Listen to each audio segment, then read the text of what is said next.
पहला अध्याय देवर्षि नारद की भक्ति से भेंट।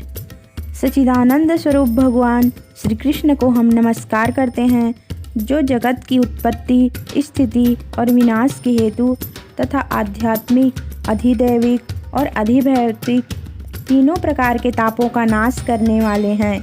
जिस समय श्री सुखदेव जी का यज्ञोपवीत संस्कार भी नहीं हुआ था तथा लौकिक वैदिक कर्मों के अनुष्ठान का अवसर भी नहीं आया था, तभी उन्हें अकेले ही संन्यास लेने के लिए घर से जाते देखकर उनके पिता व्यास जी विरह से कातर होकर पुकारने लगे, बेटा बेटा तुम कहाँ जा रहे हो।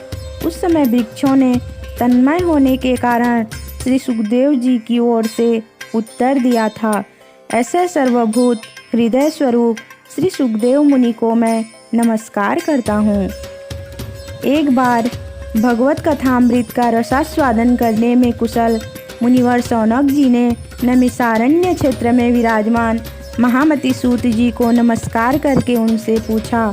शौनक जी बोले, हे सूत जी, आपका ज्ञान अज्ञान अंधकार को नष्ट करने के लिए करोड़ों सूर्य के समान है। आप हमारे कानों के लिए रसायन अमृत स्वरूप सारगर्भित कथा कहिए। भक्ति, ज्ञान और वैराग्य से प्राप्त होने वाले महान विवेक की वृद्धि किस प्रकार होती है तथा वैष्णव लोग किस तरह इस माया मोह से अपना पीछा छुड़ाते हैं। इस घोर कलिकाल में जीव प्रायः आसुरी स्वभाव के हो गए हैं। विविध क्लेशों से आक्रांत इन जीवों को शुद्ध दैवी शक्ति संपन्न बनाने का सर्वश्रेष्ठ उपाय क्या है। सूत जी, आप हमें कोई ऐसा शाश्वत साधन बतलाइए जो सबसे अधिक कल्याणकारी तथा पवित्र करने वालों में भी पवित्र हो तथा जो भगवान श्री कृष्ण की प्राप्ति करा दे। चिंतामणि केवल लौकिक सुख दे सकती है और कल्पवृक्ष अधिक से अधिक स्वर्गीय संपत्ति दे सकता है, परंतु गुरुदेव प्रसन्न होकर भगवान का योगी दुर्लभ नित्य वैकुंठ धाम दे देते हैं। सूत जी ने कहा, शौनक जी, तुम्हारे हृदय में भगवान का प्रेम है, इसलिए मैं विचार कर तुम्हें संपूर्ण सिद्धांतों का निष्कर्ष सुनाता हूँ, जो जन्म मृत्यु के भय का नाश कर देता है, जो भक्ति के प्रवाह को बढ़ाता है और भगवान श्री कृष्ण की प्रसन्नता का प्रधान कारण है। मैं तुम्हें वह साधन बतलाता हूँ, उसे सावधान होकर सुनो। श्री सुखदेव जी ने कलयुग में जीवों के काल रूपी सर्प के मुख का ग्रास होने के त्रास का आत्यंतिक नाश करने के लिए श्रीमद् भागवत शास्त्र का प्रवचन किया है। मन की शुद्धि के लिए इससे बढ़कर कोई साधन नहीं है। जब मनुष्य के जन्म जन्मांतर का पुण्य उदय होता है, तभी उसे इस भागवत शास्त्र की प्राप्ति होती है। जब सुखदेव जी राजा परीक्षित को यह कथा सुनाने के लिए सभा में विराजमान हुए, तब देवता लोग उनके पास अमृत का कलश लेकर आए। देवता अपना काम बनाने में बड़े कुशल होते हैं, अतः यहाँ भी सबने सुखदेव मुनि को नमस्कार करके कहा, आप यह अमृत लेकर बदले में हमें कथामृत का दान दीजिए। इस प्रकार परस्पर विनिमय अदला बदली हो जाने पर राजा परीक्षित अमृत का पान करें और हम सब श्रीमद् भागवत रूप अमृत का पान करेंगे।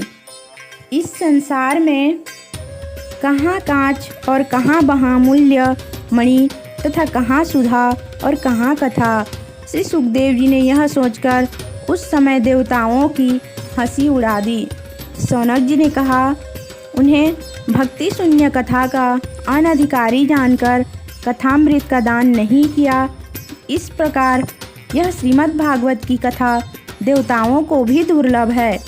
पूर्व काल में श्रीमद् भागवत के श्रवण से ही राजा परीक्षित की मुक्ति देखकर ब्रह्मा जी को भी बड़ा आश्चर्य हुआ था। उन्होंने सत्यलोक में तराजू बांधकर सब साधनों को तौला। अन्य सभी साधन तौल में हल्के पड़ गए। अपने महत्व के कारण भागवत ही सबसे भारी रहा। यह देखकर सभी ऋषियों को बड़ा विस्मय हुआ। उन्होंने कलियुग में इस भगवत रूप भागवत शास्त्र को ही पढ़ने सुनने से तत्काल मोक्ष देने वाला निश्चय किया। सप्ताह विधि से श्रवण करने पर यह निश्चय भक्ति प्रदान करता है। पूर्व काल में इसे दयापरायण सनकादि ने देवर्षि नारद को सुनाया था। यद्यपि देवर्षि ने पहले ब्रह्मा जी के मुख से इसे श्रवण कर लिया था, तथापि सप्ताह श्रवण की विधि तो उन्हें सनकादियों ने ही बताई थी। शौनक जी ने पूछा, सांसारिक प्रपंच से मुक्त एवं विचरणशील नारद जी का सनकादि के साथ संयोग कहाँ हुआ और विधि विधान के श्रवण में उनकी प्रीति कैसे हुई? सूत जी ने कहा, अब मैं तुम्हें वह भक्तिपूर्ण कथानक सुनाता हूँ जो श्री सुखदेव मुनि ने मुझे अपना अनन्य शिष्य जानकर एकांत में सुनाया था। एक दिन विशालापुरी में वे चारों निर्मल ऋषि सत्संग के लिए आए। वहाँ उन्होंने नारद जी को देखा। सनकादि ने पूछा, ब्राह्मण, आपका मुख उदास क्यों हो रहा है? आप चिंतातुर कैसे हैं? इतनी जल्दी जल्दी आप कहाँ जा रहे हैं और आपका आगमन कहाँ से हो रहा है? इस समय तो आप उस पुरुष के समान व्याकुल जान पड़ते हैं जिसका सारा धन लूट गया हो। आप जैसे आसक्त रहित पुरुषों के लिए यह उचित नहीं है, इसका कारण बतलाइए। नारद जी ने कहा, मैं सर्वोत्तम लोक समझकर पृथ्वी में आया था। यहाँ पुष्कर, प्रयाग, काशी, गोदावरी, नासिक, हरिद्वार, कुरुक्षेत्र, श्रीरंग और सेतुबंध आदि कई तीर्थों में मैं इधर उधर विचरता रहा, किंतु मुझे कहीं भी मन को संतोष देने वाली शांति नहीं मिली। इस समय अधर्म के सहायक कलियुग ने सारी पृथ्वी को पीड़ित कर रखा है। अब यहाँ सत्य, तौप, शौच, बाहर भीतर की पवित्रता, दया, दान आदि कुछ भी नहीं है। बेचारे जीव केवल अपना पेट पालने में लगे हुए हैं। वे असत्यभाषी, आलसी, मंदबुद्धि, भाग्यहीन, उपद्रवग्रस्त हो गए हैं। जो साधु संत कहे जाते हैं वे पूरे पाखंडी हो गए हैं। देखने में तो वे विरक्त हैं, किंतु स्त्री धन आदि सभी का परिग्रह करते हैं। घरों में स्त्रियों का राज्य है। साले सलाहकार बने हुए हैं। लोभ से लोग कन्या विक्रय करते हैं और स्त्री पुरुषों में कलह मचा रहता है। महात्माओं के आश्रम, तीर्थ और नदियों पर यौनों विधर्मियों का अधिकार हो गया है। उन दुष्टों ने बहुत से देवालय भी नष्ट कर दिए हैं। इस समय यहाँ न कोई योगी है, न सिद्ध है, न ज्ञानी है और न सत्कर्म करने वाला ही है। सारे साधन इस समय कली रूप दावानल से जलकर भस्म हो गए हैं। इस कलयुग में सभी देशवासी बाजारों में अन्न बेचने लगे हैं। ब्राह्मण लोग पैसा लेकर वेद पढ़ाते हैं और स्त्रियां वेश्यावृत्ति से निर्वाह करने लगी हैं। इस तरह कलयुग के दोष देखता और पृथ्वी पर विचरता हुआ मैं यमुना जी के तट पर पहुंचा, जहां भगवान श्री कृष्ण की अनेकों लीलाएं हो चुकी हैं। मुनिवरों सुनिए, वहां मैंने एक बड़ा आश्चर्य देखा। वहां एक युवती स्त्री खिन्न मन से बैठी थी। उसके पास दो वृद्ध पुरुष अचेत अवस्था में पड़े जोर जोर से सांस ले रहे थे। वह तरुणी उनकी सेवा करती हुई कभी उन्हें चेत कराने का प्रयत्न करती और कभी उनके आगे रोने लगती थी। वह अपने शरीर के रक्षक परमात्मा को दसों दिशाओं में देख रही थी। उसके चारों ओर सैकड़ों स्त्रियां उसे पंखा झल रही थीं और बार बार समझाती जाती थीं। दूर से यह सब चरित्र देखकर मैं कौतूहलवश उसके पास चला गया। मुझे देखकर वह युवती खड़ी हो गई और बड़ी व्याकुल होकर कहने लगी। युवती ने कहा, अजी महात्मा जी, क्षण भर ठहर जाइए और मेरी चिंता को भी नष्ट कर दीजिए। आपका दर्शन तो संसार के सभी पापों को सर्वथा नष्ट कर देने वाला है। आपके वचनों से मेरे दुख की भी बहुत कुछ शांति हो जाएगी। मनुष्य का जब बड़ा भाग्य होता है तभी आपके दर्शन हुआ करते हैं। नारद जी कहते हैं, तब मैंने उस स्त्री से पूछा, देवी तुम कौन हो? ये दोनों पुरुष तुम्हारे क्या होते हैं? और तुम्हारे पास ये कमल नयनी देवियाँ कौन हैं? तुम हमें विस्तार से अपने दुख का कारण बताओ। युवती ने कहा, मेरा नाम भक्ति है।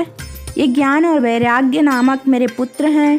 समय के फेर से ही ये ऐसा जर्जर हो गए हैं। ये देवियाँ गंगा आदि नदियाँ हैं। ये सब मेरी सेवा करने के लिए ही आई हैं। इस प्रकार साक्षात देवियों के द्वारा सेवित होने पर भी मुझे सुख शांति नहीं है। तपोधन, अब ध्यान देकर मेरा वृत्तांत सुनिए। मेरी कथा वैसे तो प्रसिद्ध है, फिर भी उसे सुनकर आप मुझे शांति प्रदान करें।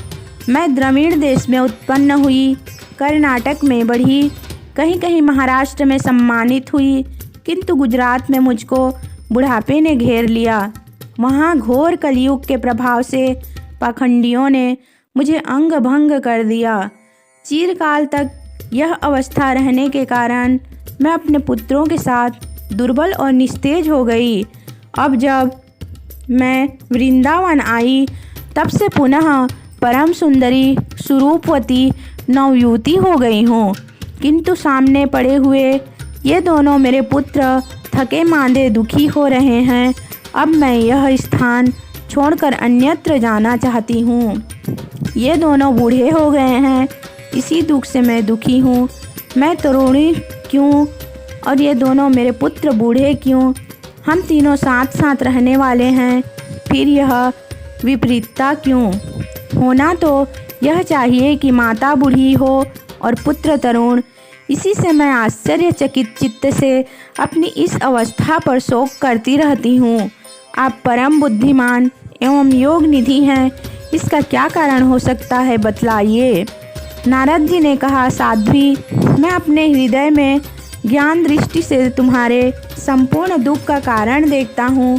तुम्हें विषाद नहीं करना चाहिए। श्री हरि तुम्हारा कल्याण करेंगे। सूत जी कहते हैं, मुनिवर, नारद जी ने एक क्षण में ही उसका कारण जानकर कहा। नारद जी ने कहा, देवी सावधान होकर सुनो, यह दारुण कलियुग है। इसी से इस समय सदाचार, योग मार्ग और तप आदि सभी लुप्त हो गए हैं। लोग सठता और दुष्कर्म में लगकर अघासुर बन रहे हैं।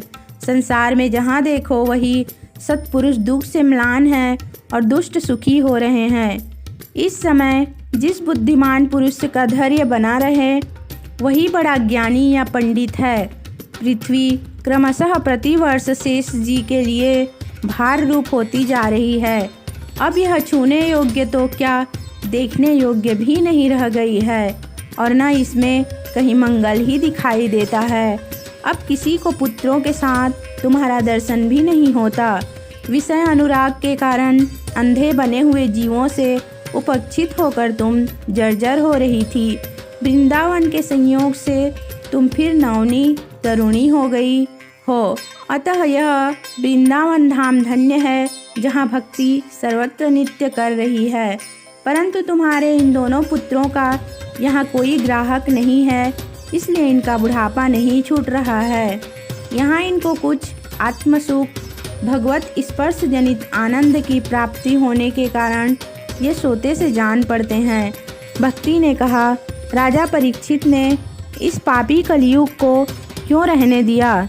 इसके आते ही सब वस्तुओं का सार न जाने कहाँ चला गया। करुणामय श्रीहरि से भी यह अधर्म कैसे देखा जाता है?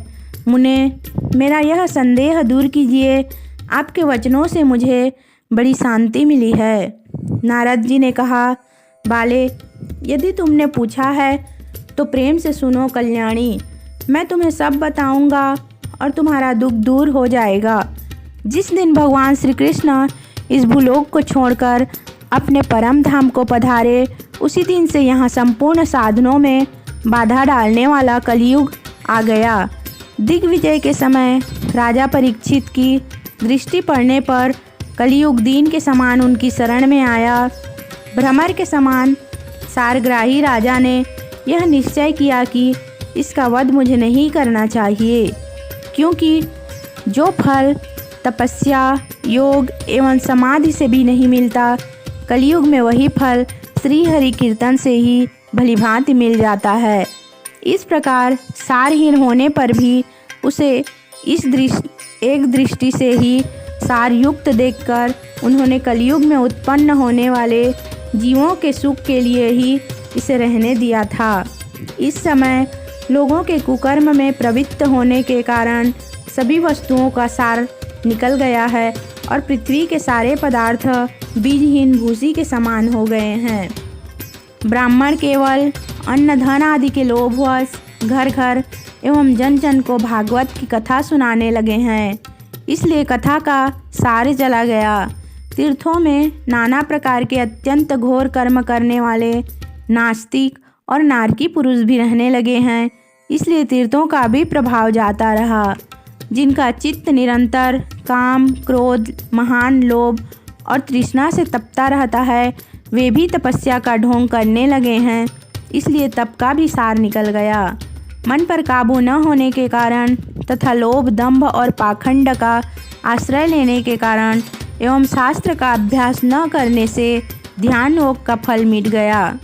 पंडितों की यह दशा है कि वे अपनी स्त्रियों के साथ पशु की तरह रमण करते हैं, उनमें संतान पैदा करने की ही कुशलता पाई जाती है। मुक्ति साधन में वे सर्वथा अकुशल हैं। संप्रदाय अनुसार प्राप्त हुई वैष्णवता भी कहीं देखने में नहीं आती। इस प्रकार जगह जगह सभी वस्तुओं का सार लुप्त हो गया है। यह तो इस युग का स्वभाव ही है, इसमें किसी का दोष नहीं है। इसी से पुंडरीकाक्ष भगवान बहुत समीप रहते हुए भी यह सब सह रहे हैं। सूत जी कहते हैं, सौनक जी, इस प्रकार देवर्षि नारद के वचन सुनकर भक्ति को बड़ा आश्चर्य हुआ। फिर उसने जो कुछ कहा उसे सुनिए। भक्ति ने कहा, देवर्षे, आप धन्य हैं, मेरा बड़ा सौभाग्य है जो आपका समागम हुआ। संसार में साधुओं का दर्शन ही समस्त सिद्धियों का परम कारण है। आपका केवल एक बार का उपदेश धारण करके कयाधु कुमार प्रहलाद ने माया पर विजय प्राप्त कर ली थी। ध्रुव ने भी आपकी कृपा से ही ध्रुव प्राप्त किया था। आप सर्वमंगलमय और साक्षात श्री ब्रह्मा जी के पुत्र हैं। मैं आपको नमस्कार करती हूँ। अथ द्वितीयो अध्यायः भक्ति का दुख दूर करने के लिए नारद जी का उद्योग।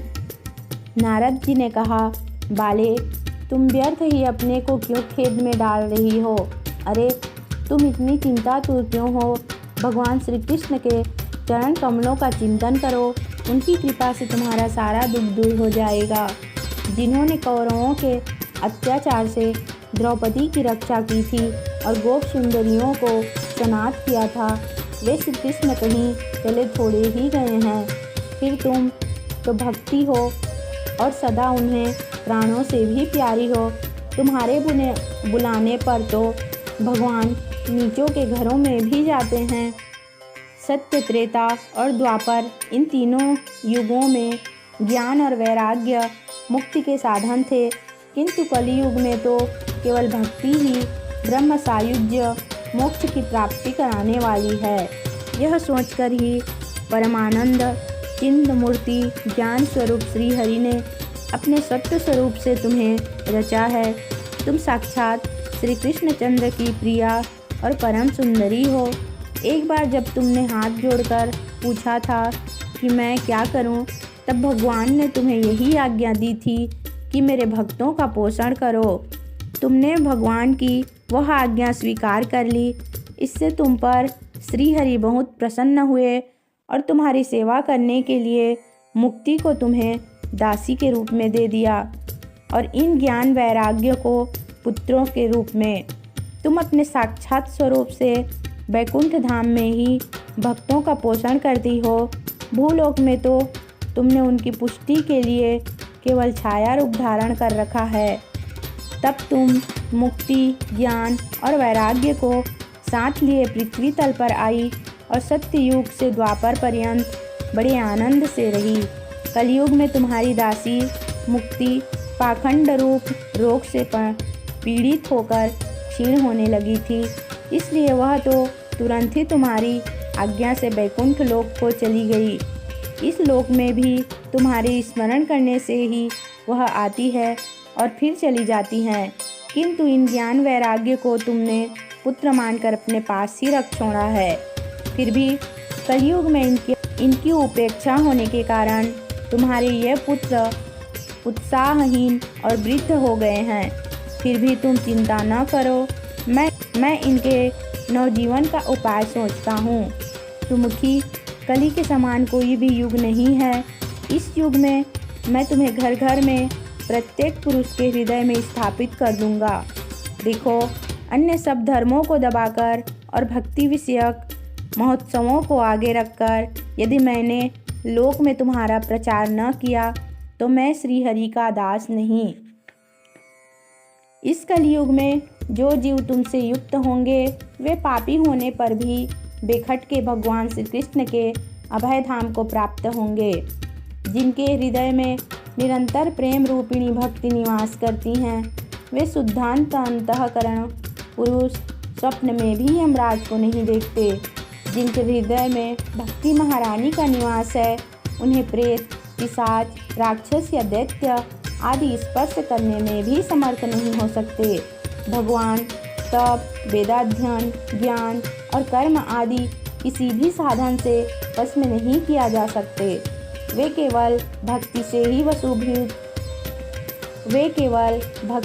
वशीभूत होते हैं। इसमें श्री गोपीजन प्रमाण है। मनुष्यों का सहस्त्रों जन्म के पुण्य प्रताप से भक्ति में अनुराग होता है। कलयुग में केवल भक्ति ही सार है। भक्ति से तो साक्षात श्री कृष्णचंद्र सामने उपस्थित हो जाते हैं।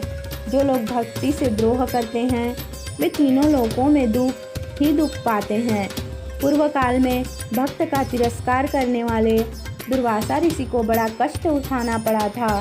बस व्रत, तीर्थ, योग, यज्ञ और ज्ञान चर्चा आदि बहुत से साधनों की कोई आवश्यकता नहीं है। एकमात्र भक्ति ही मुक्ति देने वाली है। सूत जी कहते हैं, इस प्रकार नारद जी के निर्णय किए हुए अपने महात्म्य को सुनकर भक्ति के सारे अंग पुष्ट हो गए और वे उनसे कहने लगी।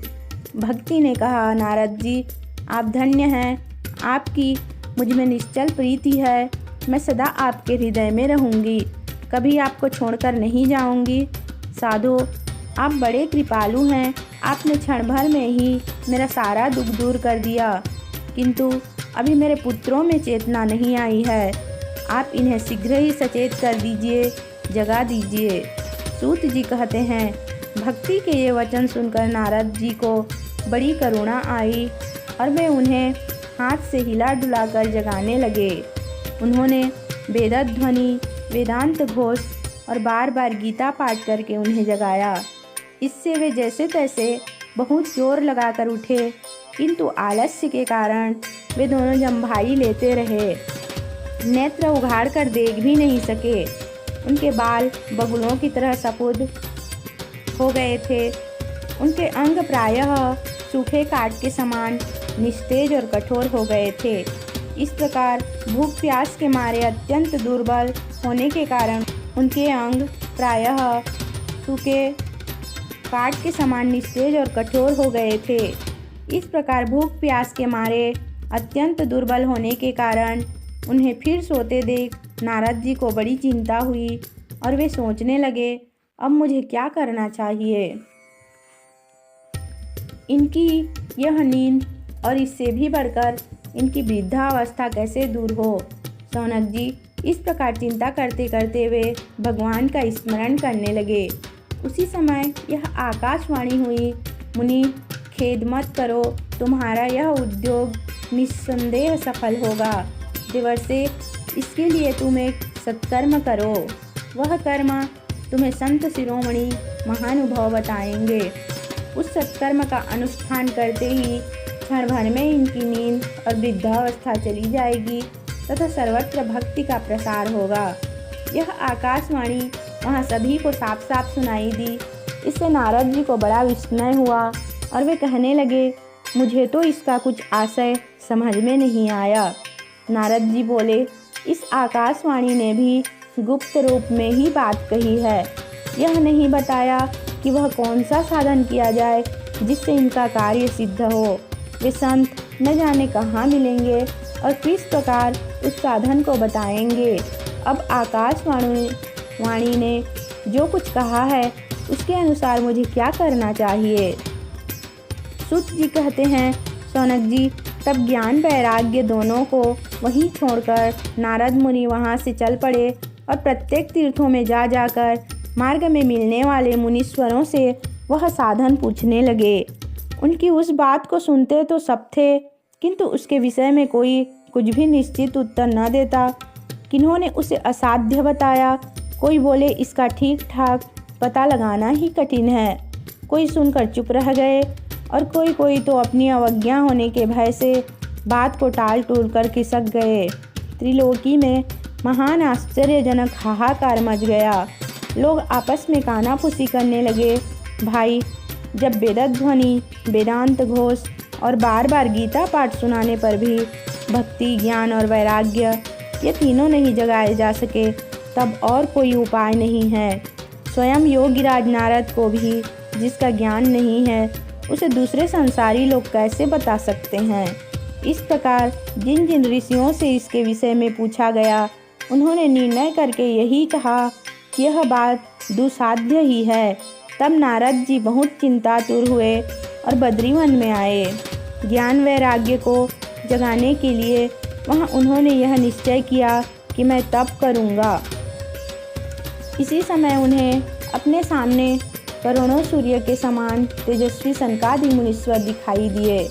उन्हें देखकर वे मुनिश्रेष्ठ कहने लगे। नारद जी ने कहा, महात्माओं, इस समय बड़े भाग्य से मेरा आप लोगों के साथ समागम हुआ है। आप मुझ पर कृपा करके शीघ्र ही वह साधन बतलाइए। आप सभी लोग बड़े योगी, बुद्धिमान और विद्वान हैं। आप देखने में 5-5 वर्ष के बालक से जान पड़ते हैं, किंतु हैं पूर्वजों के भी पूर्वज।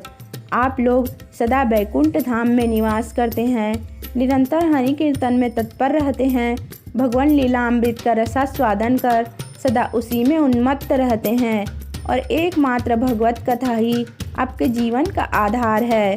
हरिशरणम हरिशरणम, भगवान ही हमारे रक्षक हैं, भगवान ही हमारे रक्षक हैं। यह वाक्य मंत्र सर्वदा आपके मुख में रहता है। इसी से काल प्रेरित वृद्धावस्था भी आपको बाधा नहीं पहुंचाती। पूर्व काल में आपके भ्रूभंग मात्र से भगवान विष्णु के द्वारपाल जय और विजय तुरंत पृथ्वी पर गिर गए थे और फिर आपकी ही कृपा से वे पुनः बैकुंठ लोक पहुंच गए। धन्य है, इस समय आपका दर्शन बड़े सौभाग्य से ही हुआ है। मैं बहुत दीन हूँ और आप लोग स्वभाव से ही दयालु हैं, इसलिए मुझ पर आपको अवश्य कृपा करनी चाहिए। बतलाइए, आकाशवाणी ने जिसके विषय में कहा है वह कौन सा साधन है और मुझे किस प्रकार उसका अनुष्ठान करना चाहिए। आप इसका विस्तार से वर्णन कीजिए। भक्ति, ज्ञान और वैराग्य को किस प्रकार सुख मिल सकता है और किस तरह इनकी प्रेम पूर्वक सब वर्णों में प्रतिष्ठा की जा सकती है। सनकादिकों ने कहा, देवर्षि, आप चिंता न करें, मन में प्रसन्न हो। उनके उद्धार का एक सरल उपाय पहले से ही विद्यमान है। नारद जी, आप धन्य हैं। आप विरक्तों के शिरोमणि हैं, श्री कृष्ण दासों के शाश्वत पथ प्रदर्शक एवं भक्ति योग के भास्कर हैं। आप भक्ति के लिए जो उद्योग कर रहे हैं, यह आपके लिए कोई आश्चर्य की बात नहीं समझनी चाहिए। भगवान के भक्त के लिए तो भक्ति की सम्यक स्थापना करना सदा उचित ही है। ऋषियों ने संसार में अनेकों मार्ग प्रकट किए हैं, किंतु वे सभी कष्ट साध्य हैं और परिणाम में प्रायः स्वर्ग की ही प्राप्ति कराने वाले हैं। अभी तक भगवान की प्राप्ति कराने वाला मार्ग तो गुप्त ही रहा है। इसका उपदेश करने वाला पुरुष प्रायः भाग्य से ही मिलता है। आपको आकाशवाणी ने जिस सत्कर्म का संकेत किया है उसे हम बतलाते हैं। आप प्रसन्न और समाहित चित्त होकर सुनिए। नारद जी, द्रव्य यज्ञ, तप यज्ञ, योग यज्ञ और स्वाध्याय रूप ज्ञान यज्ञ, ये सब तो स्वर्ग आदि की प्राप्ति कराने वाले कर्म की ही ओर संकेत करते हैं। पंडितों ने ज्ञान यज्ञ को ही सत्कर्म मुक्तिदायक कर्म का सूचक माना है। वह श्रीमद् भागवत का पारायण है जिसका गान सूक आदि महानुभावों ने किया है। उसके शब्द सुनने से ही भक्ति, ज्ञान और वैराग्य को बड़ा बल मिलेगा। इससे ज्ञान वैराग्य का कष्ट मिट जाएगा और भक्ति को आनंद मिलेगा। सिंह की गर्जना सुनकर जैसे भेड़िया भाग जाते हैं, उसी प्रकार श्रीमद् भागवत की ध्वनि से कलयुग के सारे दोष नष्ट हो जाएंगे। तब प्रेम रस प्रवाहित करने वाली भक्ति, ज्ञान और वैराग्य को साथ लेकर प्रत्येक घर और व्यक्ति के हृदय में क्रीड़ा करेगी। नारद जी ने कहा, मैंने वेद वेदांत की ध्वनि और गीता पाठ करके उन्हें बहुत जगाया, किंतु फिर भी भक्ति, ज्ञान और वैराग्य ये तीनों नहीं जगे। ऐसी स्थिति में श्रीमद् भागवत सुनाने से वे कैसे जगेंगे? क्योंकि उस कथा के प्रत्येक श्लोक और प्रत्येक पद में भी वेदों का ही तो सारांश है। आप लोग शरणागत वत्सल हैं तथा आपका दर्शन कभी व्यर्थ नहीं होता, इसलिए मेरा यह संदेह दूर कीजिए। इस कार्य में विलंब न कीजिए। सनकादिकों ने कहा, श्रीमद् भागवत की कथा वेद और उपनिषदों के सार से बनी है, इसलिए उनसे अलग उनकी फल रूपा होने के कारण वह बड़ी उत्तम जान पड़ती है। जिस प्रकार रस वृक्ष की जड़ से लेकर शाखा पर्यंत रहता है, किंतु इस स्थिति में उसका आस्वादन नहीं किया जा सकता, वही जब अलग होकर फल के रूप में आ जाता है, तब संसार के सभी को प्रिय लगने लगता है।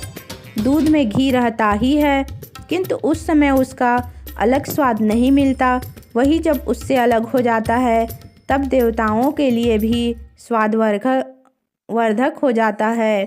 खांड ईख के ओर छोर और बीच में भी व्याप्त रहती है, तथापि अलग होने पर उसकी कुछ और ही मिठास होती है। ऐसे ही यह भागवत की कथा है। यह भगवत पुराण वेदों के समान है। श्री व्यासदेव ने इसे भक्ति, ज्ञान और वैराग्य की स्थापना के लिए प्रकाशित किया है। पूर्व काल में जिस समय वेद वेदांत के पारगामी और गीता की भी रचना करने वाले भगवान व्यासदेव खिन्न होकर अज्ञान समुद्र में गोते खा रहे थे, उस समय आपने ही उन्हें 4 श्लोकों में इसका उपदेश किया था। उसे सुनते ही उनकी सारी चिंता दूर हो गई थी। फिर इसमें आपको आश्चर्य क्यों हो रहा है जो आप हमसे प्रश्न कर रहे हैं? आपको उन्हें शोक और दुख का विनाश करने वाला श्रीमद् भागवत पुराण ही सुनाना चाहिए। नारद जी ने कहा, महानुभावों, आपका दर्शन जीव के संपूर्ण पापों को तत्काल नष्ट कर देता है और जो संसार दुख स्वरूप दावानल से तपे हुए हैं, उन पर शीघ्र ही शांति की वर्षा करता है। आप निरंतर शेष जी के सहस्त्र मुखों से गाये हुए भगवत कथामृत का ही पान करते रहते हैं। मैं प्रेम लक्षणा भक्ति का प्रकाश करने के उद्देश्य से आपकी शरण लेता हूँ। जब अनेकों जन्म के संचित पुण्य पुंज का उदय होने से मनुष्य को सत्संग मिलता है, तब वह उसके अज्ञान जनित मोह और मद रूप अंधकार का नाश करके विवेक उदय होता है। द्वितीय अध्याय संपूर्ण। अथ तृतीयोऽध्यायः भक्ति के कष्ट की निवृत्ति। नारद जी कहते हैं, अब मैं भक्ति, ज्ञान और वैराग्य को स्थापित करने के लिए प्रयत्नपूर्वक श्री सुखदेव जी के कहे हुए भागवत शास्त्र की कथा द्वारा उज्ज्वल ज्ञान यज्ञ करूँगा। यह यज्ञ मुझे कहाँ करना चाहिए? आप इसके लिए कोई स्थान बता दीजिए। आप लोग वेद के पारगामी हैं, इसलिए मुझे इस सुख शास्त्र की महिमा सुनाइए। यह भी बतलाइए कि श्रीमद् भागवत की कथा कितने दिनों में सुननी चाहिए और उसके सुनने की विधि क्या है। सनकादि बोले, नारद जी, आप बड़े विनीत और विवेकी हैं। सुनिए, हम आपको ये सब बातें बताते हैं। हरिद्वार के पास आनंद नाम का एक घाट है। वहाँ अनेकों ऋषि रहते हैं तथा देवता और सिद्ध लोग भी उसका सेवन करते रहते हैं। भांति भांति के वृक्ष और लताओं के कारण वह बड़ा सघन है और वहाँ बड़ी कोमल नवीन बालू बिछी हुई है। वह घाट बड़ा ही सुरम्य और एकांत प्रदेश में है। वहाँ हर समय सुनहरे कमलों की सुगंध आया करती है। उसके आसपास रहने वाले सिंह हाथी आदि परस्पर विरोधी जीवों के चित्त में भी वैर भाव नहीं है। वहाँ आप बिना किसी विशेष प्रयत्न के ही ज्ञान यज्ञ आरंभ कर दीजिए। उस स्थान पर कथा में अपूर्व रस का उदय होगा।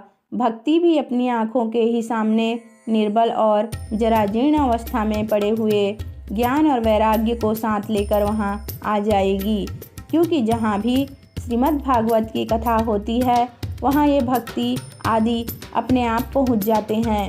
वहाँ कानों में कथा के शब्द पढ़ने से ये तीनों तरुण हो जाएंगे। सूत जी कहते हैं, इस प्रकार कहकर नारद जी के साथ श्रीमद् भागवत कथा अमृत का पान करने के लिए वहाँ से तुरंत गंगा तट पर चले आए।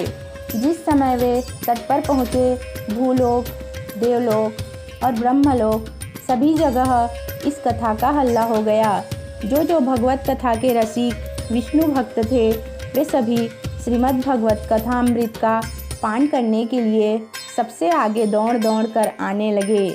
भृगु, वशिष्ठ, च्यवन, गौतम, मेघातिथि, देवल, देवराज, परशुराम, विश्वामित्र, साकल, मार्कंडेय, दत्तात्रेय, पिप्लाद, योगेश्वर व्यास और पराशर, छायासुख, जाजली और जहन्नु आदि सभी प्रधान मुनिगण अपने अपने पुत्र, शिष्य और स्त्रियों समेत बड़े प्रेम से वहाँ आए। इनके सिवाय वेद वेदांत, मंत्र तंत्र, 17 पुराण और 6 शास्त्र भी मूर्तिमान होकर वहाँ उपस्थित हुए। गंगा आदि नदियाँ, पुष्कर आदि सरोवर, कुरुक्षेत्र आदि समस्त क्षेत्र, सारी दिशाएं, दंडक आदि वन, हिमालय आदि पर्वत तथा देव, गंधर्व और दानव आदि सभी कथा सुनने चले आए। जो लोग अपने गौरव के कारण नहीं आए, महर्षि भृगु उन्हें समझा बुझा कर ले आए। तब कथा सुनाने के लिए दीक्षित होकर श्री कृष्ण परायण सनकादि नारद जी के दिए हुए श्रेष्ठ आसन पर विराजमान हुए। उस समय सभी श्रोताओं ने उनकी वंदना की। श्रोताओं में वैष्णव, विरक्त, सन्यासी और ब्रह्मचारी लोग आगे बैठे और उन सबके आगे नारद जी विराजमान हुए। एक और ऋषिगण, एक और देवता, एक और वेद और उपनिषद आदि तथा एक और तीर्थ बैठे और दूसरी ओर स्त्रियां बैठीं। उस समय सब और जय जयकार, नमस्कार और शंखों का शब्द होने लगा। अबीर, गुलाल, खील एवं फूलों की खूब वर्षा होने लगी। कोई देवश्रेष्ठ तो विमानों पर चढ़कर वहां बैठे हुए सब लोगों पर कल्प वृक्ष के पुष्पों की वर्षा करने लगे। सूत जी कहते हैं, इस प्रकार पूजा समाप्त होने पर जब सब लोग एकाग्रचित हो गए, तब सनकादिक ऋषि महात्मा नारद को श्रीमद् भागवत का महात्म्य स्पष्ट करते सुनाने लगे। सनकादि ने कहा, अब हम आपको इस भागवत शास्त्र की महिमा सुनाते हैं। इसके श्रवण मात्र से मुक्ति हाथ लग जाती है। श्रीमद् भागवत की कथा का सदा सर्वदा सेवन आस्वादन करना चाहिए। इसके श्रवण मात्र से श्रीहरि हृदय में आकर विराजते हैं। इस ग्रंथ में 18,000 श्लोक और 12 स्कंद हैं तथा श्री सुखदेव और राजा परीक्षित का संवाद है। आप यह भागवत शास्त्र ध्यान देकर सुनिए। यह जीव तभी तक अज्ञानवश इस संसार चक्र में भटकता है जब तक क्षण भर के लिए भी कानों में इस सुख शास्त्र की कथा नहीं पड़ती। बहुत से शास्त्र और पुराण सुनने से क्या लाभ है? इससे तो व्यर्थ का भ्रम ही बढ़ता है। मुक्ति देने के लिए तो एकमात्र भागवत शास्त्र ही गरज रहा है। जिस घर में नित्य प्रति श्रीमद् भागवत की कथा होती है वह तीर्थ रूप हो जाता है और जो लोग उसमें रहते हैं उनके सारे पाप नष्ट हो जाते हैं। हजारों अश्वमेघ और सैकड़ों वाजपेय यज्ञ इस सुख शास्त्र की कथा का 16वां अंश भी नहीं हो सकते। तपोधन, जब तक लोग अच्छी तरह श्रीमद् भागवत का श्रवण नहीं करते तभी तक उनके शरीर में पाप निवास करते हैं। फल की दृष्टि से इस सुख शास्त्र कथा की समता गंगा, गया, काशी, पुष्कर या प्रयाग कोई तीर्थ भी नहीं कर सकता। यदि आपको परम गति की इच्छा है तो अपने मुख से ही श्रीमद् भागवत के आधे अथवा चौथाई श्लोक का भी नित्य नियम पूर्वक पाठ कीजिए। ओंकार, गायत्री, पुरुष सूक्त, तीनों वेद, श्रीमद् भागवत, ओम नमो भगवते वासुदेवाय, यह 12 अक्षर मंत्र 12 मूर्तियों वाले सूर्य भगवान, प्रयाग, संवत्सर रूप, काल, ब्राह्मण, अग्निहोत्र, गौ, द्वादशी तिथि, तुलसी, वसंत ऋतु और भगवान पुरुषोत्तम, इन सब में बुद्धिमान लोग वस्तुतः कोई अंतर नहीं मानते।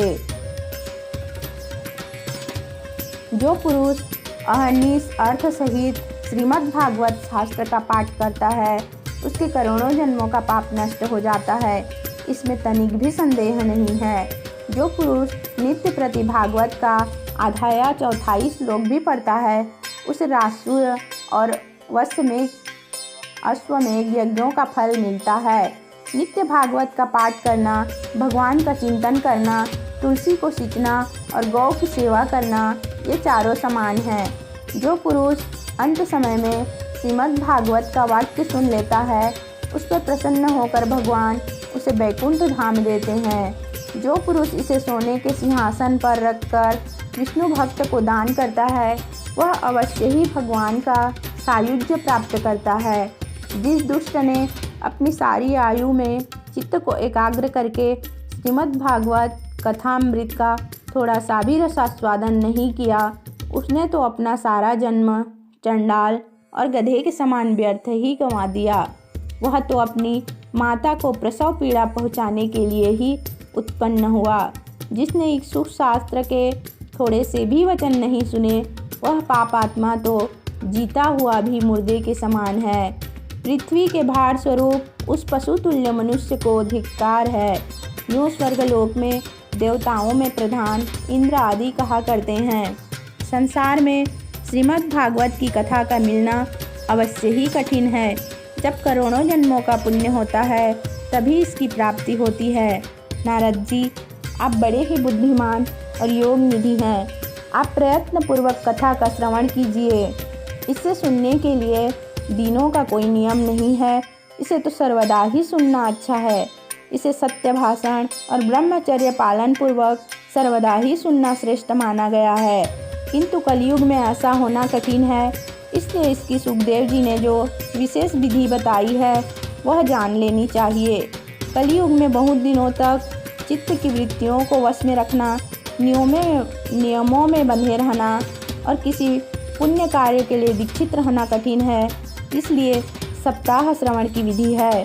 श्राद्ध पूर्वक कभी भी श्रवण करने से अथवा माघ मास में श्रवण करने से जो फल होता है, वही फल श्री सुखदेव जी ने सप्ताह श्रवण में निर्धारित किया है। मन में असंयम, रोगों की बहुलता और आयु की अल्पता के कारण तथा कलयुग में अनेकों दोषों की संभावना से ही सप्ताह श्रवण का विधान किया गया है, जो फल तप, योग और समाधि से भी प्राप्त नहीं हो सकता, वह सर्वांग रूप में सप्ताह श्रवण करने से सहज में ही मिल जाता है। सप्ताह श्रवण यज्ञ से बढ़कर है, व्रत से बढ़कर है, तप से बढ़कर है, तीर्थ सेवन से तो सदा ही बड़ा है, योग से बढ़कर है, यहाँ तक कि ध्यान और ज्ञान से भी बढ़कर है। अजी इसकी विशेषता का कहाँ तक वर्णन करें, यह तो सभी से बढ़ चढ़कर है। शौनक जी ने पूछा, सूत जी, यह तो आपने बड़े आश्चर्य की बात कही। अवश्य ही यह भागवत पुराण योगवेत्ता ब्रह्मा जी भी आदि कारण श्री नारायण का निरूपण करता है, परंतु यह मोक्ष की प्राप्ति में ज्ञान आदि सभी साधनों का तिरस्कार करके इस युग में उनसे भी कैसे बढ़ गया। सूत जी ने कहा, शौनक जी, जब भगवान श्री कृष्ण इस धराधाम को छोड़कर अपने नित्य धाम को जाने लगे, तब उनके मुखारविंद से एकादश स्कंद का ज्ञान उपदेश सुनकर भी उद्धव जी ने पूछा।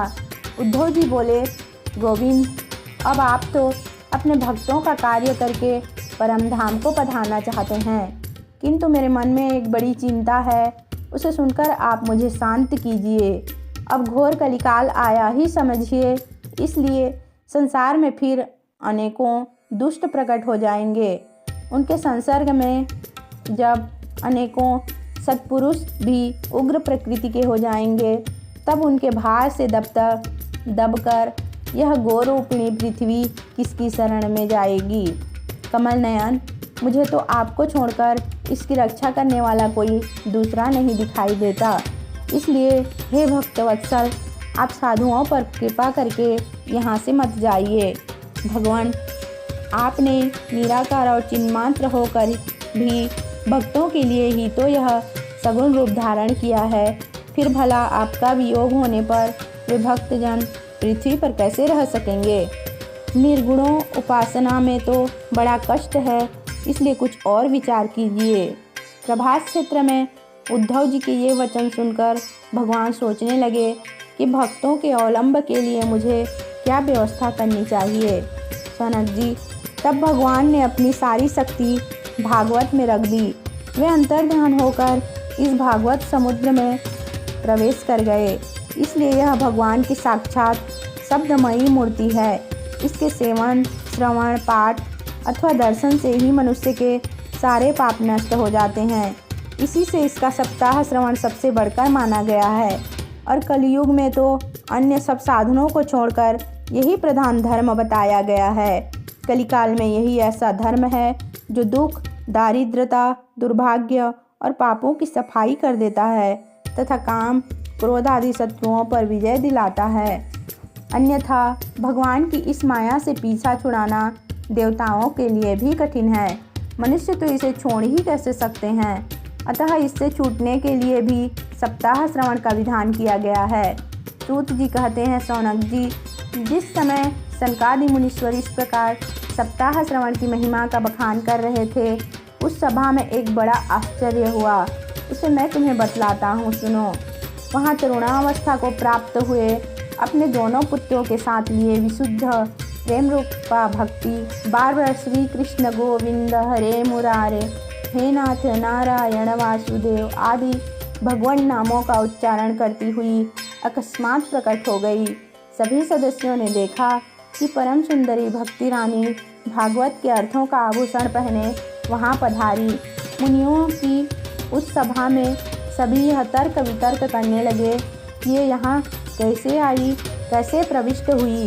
तब सनकादि ने कहा, ये भक्ति देवी हैं, अभी अभी कथा के अर्थ से निकली हैं। उनके ये वचन सुनकर भक्ति ने अपने पुत्रों समेत अत्यंत विनम्र होकर सनत कुमार जी से कहा। भक्ति बोली, मैं कलयुग में नष्ट प्राय हो गई थी। आपने कथामृत से सींचकर मुझे फिर पुष्ट कर दिया। अब आप यह बतलाइए कि मैं कहाँ रहूं। यह सुनकर सनकादि ने उससे कहा, तुम भक्तों को भगवान का स्वरूप प्रदान करने वाली, अनन्य प्रेम का संपादन करने वाली और संसार रोग को निर्मूल करने वाली हो। अतः तुम धैर्य धारण करके नित्य निरंतर विष्णु भक्तों के हृदय में ही निवास करो। ये कलयुग के दोष भले ही सारे संसार पर अपना प्रभाव डाले, किंतु वहाँ तुम पर इनकी दृष्टि भी नहीं पड़ सकेगी। इस प्रकार उनकी आज्ञा पाते ही भक्ति तुरंत भगवत भक्तों के हृदय में जा विराजी। जिनके हृदय में एकमात्र श्रीहरि की भक्ति निवास करती है, वे त्रिलोकी में अत्यंत निर्धन होने पर भी परम धन्य है, क्योंकि इस भक्ति की डोरी से बनकर तो साक्षात भगवान भी अपना परम धाम छोड़कर उनके हृदय में आकर बस जाते हैं।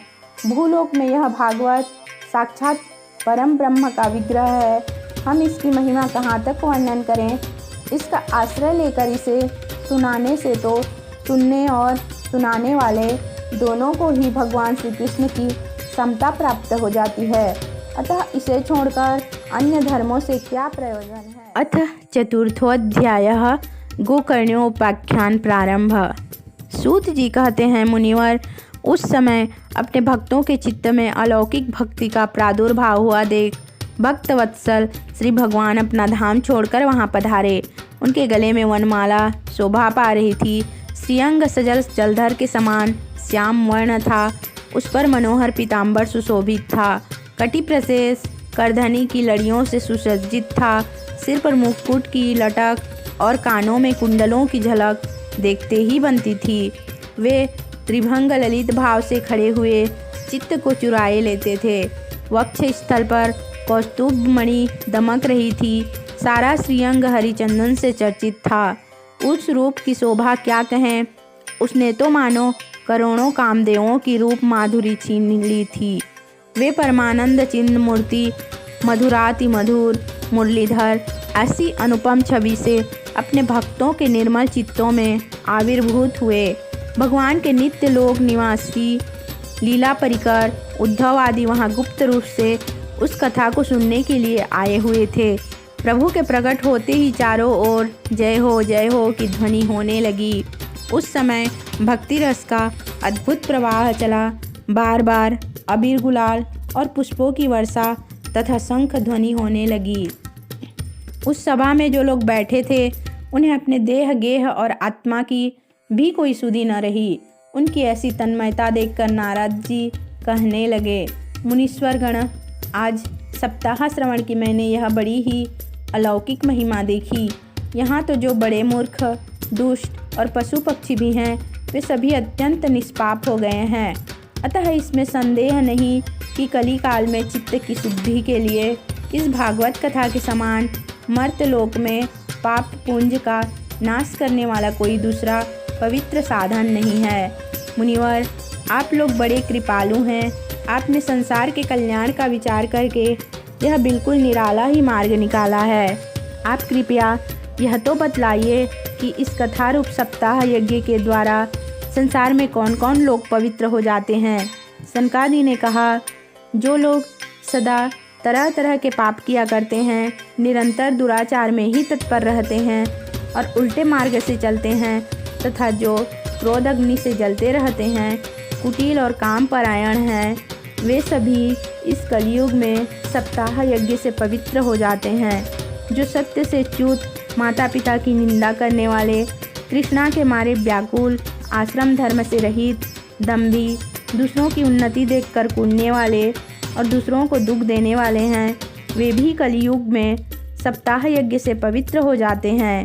जो मदिरापान, ब्रह्म हत्या, स्वर्ण की चोरी, गुरु स्त्रीगमन और विश्वासघात, ये 5 महापाप करने वाले, छल, छद्मपरायण, क्रूर, पिशाचों के समान निर्दयी, ब्राह्मणों के धन से पुष्ट होने वाले और व्यभिचारी हैं, वे भी कलयुग में सप्ताह यज्ञ से पवित्र हो जाते हैं। जो दुष्ट, आग्रहपूर्वक सर्वदा मन, वाणी या शरीर से पाप करते रहते हैं, दूसरे के धन से ही पुष्ट होते हैं तथा मलिन मन और दुष्ट हृदय वाले हैं, वे भी कलयुग में सप्ताह यज्ञ से पवित्र हो जाते हैं। नारद जी, अब हम तुम्हें इस विषय में एक प्राचीन इतिहास सुनाते हैं। उससे सुनने से ही सब पाप नष्ट हो जाएंगे। पूर्व काल में तुंगभद्रा नदी के तट पर एक अनुपम नगर बसा हुआ था। वहाँ सभी वर्णों के लोग अपने अपने धर्मों का आचरण करते हुए सत्य और सत्य कर्मों में तत्पर रहते थे। उस नगर में समस्त वेदों का विशेषज्ञ और श्रौत स्मार्त कर्मों में निपुण एक आत्मदेव नामक ब्राह्मण रहता था। वह साक्षात दूसरे सूर्य के समान तेजस्वी था। वह धनी होने पर भी भिक्षाजीवी था। उसकी प्यारी पत्नी धुंधली, कुलीन एवं सुंदरी होने पर भी सदा अपनी बात पर अड़ जाने वाली थी। उसे लोगों की बात करने में सुख मिलता था। स्वभाव था क्रूर, प्रायः कुछ न कुछ बकवाद करती रहती थी। गृह कार्य में निपुण थी, कृपण थी और झगड़ालू भी। इस प्रकार ब्राह्मण दंपत्ति प्रेम से अपने घर में रहते और विहार करते थे। उनके पास अर्थ और भोग विलास की सामग्री बहुत थी, घर द्वार भी सुंदर थे, परंतु उससे उन्हें सुख नहीं था। जब अवस्था बहुत ढल गई तब उन्होंने संतान के लिए तरह तरह के पुण्य कर्म आरंभ किए और वे दीन दुखियों को गौ, पृथ्वी, स्वर्ण और वस्त्र आदि दान करने लगे। इस प्रकार धर्म मार्ग में उन्होंने अपना आधा धन समाप्त कर दिया, तो भी उन्हें पुत्र या पुत्री किसी का भी मुख देखने को न मिला। इसलिए अब वह ब्राह्मण बहुत ही चिंतातुर रहने लगा। एक दिन वह ब्राह्मण देवता बहुत दुखी होकर घर से निकलकर वन को चल दिया। दोपहर के समय उसे प्यास लगी, इसलिए वह एक तालाब पर आया। संतान के अभाव के दुख ने उसके शरीर को बहुत सुखा दिया था, इसलिए थक जाने के कारण जल पीकर वह वहीं बैठ गया। 2 घड़ी बीतने पर वहाँ एक सन्यासी महात्मा आए। जब ब्राह्मण देवता ने देखा कि वे जल पी चुके हैं, तब वह उनके पास गया और चरणों में नमस्कार करने के बाद सामने खड़े होकर लंबी लंबी सांसें लेने लगा। सन्यासी ने पूछा, कहो ब्राह्मण देवता, रोते क्यों हो? ऐसी तुम्हें क्या भारी चिंता है? तुम जल्दी ही मुझे अपने दुख का कारण बताओ। ब्राह्मण ने कहा, महाराज, मैं अपने पूर्व जन्म के पापों से संचित दुख का क्या वर्णन करूं? अब मेरे पितर मेरे द्वारा दी हुई जलांजलि के जल को अपनी चिंताजनित सांस से कुछ गर्म करके पीते हैं। देवता व ब्राह्मण मेरा दिया हुआ प्रसन्न मन से स्वीकार नहीं करते। संतान के लिए मैं इतना दुखी हो गया हूँ कि मुझे सब सूना ही सूना दिखाई देता है। मैं प्राण त्यागने के लिए यहाँ आया हूँ। संतानहीन जीव को धिक्कार है, संतानहीन गृह को धिक्कार है, संतानहीन धन को धिक्कार है और संतानहीन कुल को धिक्कार है। मैं जिस गाय को पालता हूँ वह भी सर्वदा बांझ हो जाती है। जो पेड़ लगाता हूँ उस पर भी फल फूल नहीं लगते। मेरे घर में जो फल आते हैं वह भी बहुत जल्दी सड़ जाता है। जब मैं ऐसा अभागा और पुत्रहीन हूँ, तब फिर इस जीवन को रख कर ही मुझे क्या करना है? यूँ कहकर वह ब्राह्मण दुख से व्याकुल हो उन सन्यासी महात्मा के पास फूट फूट कर रोने लगा। तब उन यतिवर के हृदय में बड़ी करुणा उत्पन्न हुई। वे योगनिष्ठ थे। उन्होंने उसकी ललाट की रेखाएं देखकर सारा वृत्तांत जान लिया और फिर उसे विस्तार पूर्वक कहने लगे। सन्यासी ने कहा, ब्राह्मण देवता, इस प्रजा प्राप्ति का मोह त्याग दो। कर्म की गति प्रबल है। विवेक का आश्रय लेकर संसार की वासना छोड़ दो। विप्रवर सुनो, मैंने इस समय तुम्हारा प्रारब्ध देखकर निश्चय किया है कि 7 जन्म तक तुम्हारे कोई संतान किसी प्रकार नहीं हो सकती। पूर्व काल में राजा सगर एवं अंग को संतान के कारण दुख भोगना पड़ा था। ब्राह्मण, अब तुम कुटुंब की आशा छोड़ दो। संन्यास में ही सब प्रकार का सुख है। ब्राह्मण ने कहा, महात्मा जी, विवेक से मेरा क्या होगा? मुझे तो बलपूर्वक पुत्र दीजिए, नहीं तो मैं आपके सामने ही शोक मूर्छित होकर अपने प्राण त्यागता हूँ। जिससे पुत्र पुत्री आदि का सुख नहीं है, ऐसा संन्यास तो सर्वथा नीरस ही है। लोक में सरस तो पुत्र पौत्र आदि से भरा पूरा गृहस्थ आश्रम ही है। ब्राह्मण का ऐसा आग्रह देखकर उन तपोधन ने कहा, विधाता के लेख को मिटाने का हठ करने से राजा चित्रकेतु को बड़ा कष्ट उठाना पड़ा था। इसलिए दैव जिसके उद्योग को कुचल देता है, उस पुरुष के समान तुम्हें भी पुत्र से सुख नहीं मिल सकेगा। तुमने तो बड़ा हठ पकड़ रखा है और अर्थी के रूप में तुम मेरे सामने उपस्थित हो। ऐसी दशा में मैं तुमसे क्या कहूँ? जब महात्मा जी ने देखा कि यह किसी प्रकार अपना आग्रह नहीं छोड़ता, तब उन्होंने उसे एक फल देकर कहा, इसे तुम अपनी पत्नी को खिला देना। इससे उसके एक पुत्र होगा। तुम्हारी स्त्री को 1 साल तक सत्य, शौच, दया, दान और एक समय एक ही अन्न खाने का नियम रखना चाहिए। यदि वह ऐसा करेगी तो बालक बहुत शुद्ध स्वभाव वाला होगा। यूँ कहकर वे योगीराज चले गए और ब्राह्मण अपने घर लौट आया। वहाँ आकर उसने वह फल अपनी स्त्री के हाथ में दे दिया और स्वयं कहीं चला गया। उसकी स्त्री तो कुटिल स्वभाव की थी। वह रो रो कर अपनी एक सखी से कहने लगी, सखी, मुझे तो बड़ी चिंता हो गई। मैं तो यह फल नहीं खाऊंगी। फल खाने से गर्भ रहेगा और गर्भ से पेट बढ़ जाएगा, फिर कुछ खाया पिया जाएगा नहीं। इससे मेरी शक्ति क्षीण हो जाएगी। तब बता, घर का धंधा कैसे होगा? और देववश यदि कहीं गांव में डाकुओं का आक्रमण हो गया तो गर्भिणी स्त्री कैसे भागेगी? यदि सुखदेव जी की तरह यह गर्भ भी पेट में ही रह गया तो इससे बाहर कैसे निकाला जाएगा? और कहीं प्रसव काल के समय वह टेढ़ा हो गया तो फिर प्राणों से ही हाथ धोना पड़ेगा। यूँ भी प्रसव के समय बड़ी भयंकर पीड़ा होती है। मैं सुकुमारी भला यह सब कैसे सह सकूँगी। मैं जब दुर्बल पड़ जाऊँगी तब ननद रानी आकर घर का सब माल समेट ले जाएगी और मुझसे तो सत्य शौच आदि नियमों का पालन होना भी कठिन ही जान पड़ता है। जो स्त्री बच्चा जनती है उसे उस बच्चे के लालन पालन में भी बड़ा कष्ट होता है। मेरे विचार से तो वंध्या या विधवा स्त्रियां ही सुखी हैं। मन में ऐसे ही तरह तरह के कुतर्क उठने से उसने वह फल नहीं खाया और जब उसके पति ने पूछा फल खा लिया तब उसने कह दिया हाँ खा लिया। एक दिन उसकी बहन अपने आप ही उसके घर आई।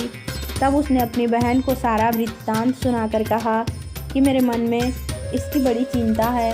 मैं इस दुख के कारण दिनों दिन दुबली हो रही हूँ। बहन मैं क्या करूँ। बहन ने कहा मेरे पेट में बच्चा है, प्रसव होने पर वह बालक मैं तुझे दे दूँगी। तब तक तू गर्भवती के समान घर में गुप्त रूप से सुख से रह। तू मेरे पति को कुछ धन दे देना तो वे तुझे अपना बालक दे देंगे। हम ऐसी युक्ति करेंगे कि जिसमें सब लोग यही कहेंगे कि इसका बालक 6 महीने का होकर मर गया और मैं नित्य प्रति तेरे घर आकर उस बालक का पालन पोषण करती रहूँगी। तू इस समय इसकी जांच करने के लिए यह फल गौ को खिला दे। ब्राह्मणी ने स्त्री स्वभाववश जो जो उसकी बहन ने कहा वैसे ही सब किया। इसके पश्चात समय अनुसार जब उस स्त्री के पुत्र हुआ तब उसके पिता ने चुपचाप लाकर उसे धुंधली को दे दिया और उसने आत्मदेव को सूचना दे दी कि मेरे सुखपूर्वक बालक हो गया है। इस प्रकार आत्मदेव के पुत्र हुआ सुनकर सब लोगों को बड़ा आनंद हुआ। ब्राह्मण ने उसका जात कर्म संस्कार करके ब्राह्मणों को दान दिया और उसके द्वार पर गाना बजाना तथा अनेक प्रकार के मांगलिक कृत्य होने लगे। धुंधली ने अपने पति से कहा मेरे स्तनों में तो दूध ही नहीं है, फिर गौ आदि किसी अन्य जीव के दूध से मैं इस बालक का किस प्रकार पालन करूंगी। मेरी बहन के अभी बालक हुआ था, वह मर गया है, उसे बुलाकर अपने यहाँ रख लें तो वह आपके इस बच्चे का पालन पोषण कर लेगी। तब पुत्र की रक्षा के लिए आत्मदेव ने वैसा ही किया तथा माता धुंधली ने उस बालक का नाम धुंधकारी रखा। इसके बाद वह 3 महीने बीतने पर उस गौ के भी एक मनुष्य आकार बच्चा हुआ। वह सर्वांग सुंदर, दिव्य, निर्मल तथा स्वर्ण की सी कांति वाला था। उसे देखकर ब्राह्मण देवता को बड़ा आनंद हुआ और उसने स्वयं ही उसके सब संस्कार किए। इस समाचार से और सब लोगों को भी बड़ा आश्चर्य हुआ और वे बालक को देखने के लिए आए तथा आपस में कहने लगे देखो भाई, अब आत्मदेव का कैसा भाग्य उदय हुआ है। कैसा आश्चर्य की बात है गौ के ऐसा दिव्य रूप बालक उत्पन्न हुआ है। देवयुग से इस गुप्त रहस्य का किसी को भी पता न लगा। आत्मदेव ने उस बालक के गौ के से कान देखकर उसका नाम गोकर्ण रखा। कुछ काल बीतने पर वे दोनों बालक जवान हो गए। उनमें गोकर्ण तो बड़ा पंडित और ज्ञानी हुआ, किंतु धुंधकारी बड़ा ही दुष्ट निकला। स्नान, शौच आदि ब्राह्मण उचित आचरणों का उसमें नाम भी न था और न खान पान का ही कोई परहेज था। क्रोध उसमें बहुत बढ़ा चढ़ा था। वह बुरी बुरी वस्तुओं का संग्रह किया करता था। मुर्दे के हाथ से छुआया हुआ अन्न भी खा लेता था। दूसरों की चोरी करना और सब लोगों से द्वेष करना उसका स्वभाव बन गया था। छिपे छिपे वह दूसरों के घरों में आग लगा देता था। दूसरों के बालकों को खिलाने के लिए गोद में लेता और उन्हें चट कुएं में डाल देता था। हिंसा का उसे व्यसन सा हो गया था। हर समय वह अस्त्र शस्त्र धारण किए रहता और बेचारे अंधे और दीन दुखियों को व्यर्थ तंग करता। चांडालों से उसका विशेष प्रेम था। बस हाथ में फंदा लिए कुत्तों की टोलू के साथ शिकार की टोहों में घूमता रहता। वेश्याओं के जाल में फंसकर उसने अपने पिता की सारी संपत्ति नष्ट कर दी। एक दिन माता पिता को मार पीट घर के सब बर्तन भाड़े उठा ले गया। इस प्रकार जब सारी संपत्ति स्वाहा हो गई तब उसका कृपण पिता फूट फूट कर रोने लगा और बोला, इससे तो इसकी माँ का बांझ रहना ही अच्छा था। कुपुत्र तो बड़ा ही दुखदाई होता है। अब मैं कहाँ रहूँ, कहाँ जाऊँ? मेरे इस संकट को कौन काटेगा? हाय, मेरे ऊपर तो बड़ी विपत्ति आ पड़ी। इस दुख के कारण अवश्य मुझे एक दिन प्राण छोड़ने पड़ेंगे। उसी समय परम ज्ञानी गोकर्ण जी वहाँ आए और उन्होंने पिता को वैराग्य का उपदेश करते हुए बहुत समझाया। बोले, पिताजी, यह संसार असार है, यह अत्यंत दुख रूप और मोह में डालने वाला है। पुत्र किसका, धन किसका? स्नेहवान पुरुष रात दिन दीपक के समान जलता रहता है। सुख न तो इंद्र को है और न चक्रवर्ती राजा को ही सुख है। सुख तो केवल विरक्त एकांत जीवी मुनि को है। यह मेरा पुत्र है, इस अज्ञान को छोड़ दीजिए। मोह से नरक की प्राप्ति होती है। यह शरीर तो नष्ट होगा ही, इसलिए सब कुछ छोड़कर वन में चले जाइए। गोकर्ण के वचन सुनकर आत्मदेव वन में जाने के लिए तैयार हो गया और उनसे कहने लगा, बेटा, वन में रहकर मुझे क्या करना होगा, यह मुझसे विस्तार पूर्वक कहो। मैं बड़ा मूर्ख हूँ। अब तक कर्मवश स्नेह पास में बंधा हुआ अपंग की भांति इस घर रूप अंधेरे कुएं में ही पड़ा रहा हूँ। तुम बड़े दयालु हो, इससे मेरा उद्धार करो। गोकर्ण ने कहा, पिताजी, यह शरीर हड्डी, मांस और रुधिर का पिंड है। इसे आप मैं मानना छोड़ दें और स्त्री पुत्र आदि को अपना कभी न माने। इस संसार को रात दिन क्षण भंगुर देखें। इसकी किसी भी वस्तु को स्थायी समझकर इसमें राग न करें। बस एकमात्र वैराग्य रस के रसिक होकर भगवान की भक्ति में लगे रहें। भगवत भजन ही सबसे बड़ा धर्म है। निरंतर उसी का आश्रय लिए रहें। अन्य सब प्रकार के लौकिक धर्मों से मुख मोड़ लें। सदा साधुजनों की सेवा करें। भोगों की लालसा को पास न फटकने दें तथा जल्दी से जल्दी दूसरों के गुण दोषों का विचार करना छोड़कर एकमात्र भगवत सेवा और भगवान की कथाओं के रस का ही पान करें। इस प्रकार पुत्र की वाणी से प्रभावित होकर आत्मदेव ने घर छोड़ दिया और वन की यात्रा की। यद्यपि उसकी आयु उस समय 60 वर्ष की हो चुकी थी, फिर भी बुद्धि में पूरी दृढ़ता थी। वहाँ रात दिन भगवान की सेवा पूजा करने से और नियम पूर्वक भागवत के 10वें स्कंद का पाठ करने से उसने भगवान श्री कृष्णचंद्र को प्राप्त कर लिया। सूत जी कहते हैं, शौनक जी, पिता के वन चले जाने पर एक दिन धुंधकारी ने अपनी माता को बहुत पीटा और कहा, बता धन कहाँ रखा है, नहीं तो अभी तेरी लुआठी जलती लकड़ी से खबर लूँगा। उसकी इस धमकी से डरकर और पुत्र के उपद्रवों से दुखी होकर वह रात्रि के समय कुएं में जा गिरी और इसी से उसकी मृत्यु हो गई। योगनिष्ठ गोकर्ण जी तीर्थ यात्रा के लिए निकल गए। उन्हें इस घटना से कोई सुख या दुख नहीं होता था, क्योंकि उनका न कोई मित्र था न शत्रु। धुंधकारी 5 वेश्याओं के साथ घर में रहने लगा। उनके लिए भोग सामग्री जुटाने की चिंता ने उसकी बुद्धि नष्ट कर दी और वह नाना प्रकार के अत्यंत कुकर्म करने लगा। एक दिन उन कुलटाओं ने उससे बहुत से गहने मांगे। वह तो काम से अंधा हो रहा था। मौत की उसे कभी याद नहीं आती थी। बस उन्हें जुटाने के लिए वह घर से निकल पड़ा। वह जहाँ तहाँ से बहुत सा धन चुरा कर घर लौट आया तथा उन्हें कुछ सुंदर वस्त्र और आभूषण लाकर दिया। चोरी का बहुत माल देखकर रात्रि के समय स्त्रियों ने विचार किया कि यह नित्य ही चोरी करता है, इसलिए इसे किसी दिन अवश्य राजा पकड़ लेगा। राजा यह सारा धन छीनकर इसे निश्चय ही प्राणदंड देगा। जब एक दिन इसे मरना ही है, तब हम ही धन की रक्षा के लिए गुप्त रूप से इसको क्यों न मार डालें। इसे मारकर हम इसका माल मता लेकर जहाँ कहीं चली जाएंगी। ऐसा निश्चय करके उन्होंने सोए हुए धुंधकारी को रस्सियों से कस दिया और उसके गले में फांसी लगाकर उसे मारने का प्रयत्न किया। इससे जब वह जल्दी न मरा तो उन्हें बड़ी चिंता हुई। तब उन्होंने उसके मुख पर बहुत से दहकते अंगारे डाले। इससे वह अग्नि की लपटों से बहुत छटपटा कर मर गया। उन्होंने उसके शरीर को एक गड्ढे में डालकर गाड़ दिया। सच है, स्त्रियां प्रायः बड़ी दुस्साहसी होती हैं।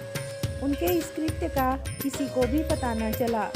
लोगों के पूछने पर कह देती थीं कि हमारे प्रियतम पैसे के लोभ से अब की बार कहीं दूर चले गए हैं, इसी वर्ष के अंदर लौट आएंगे।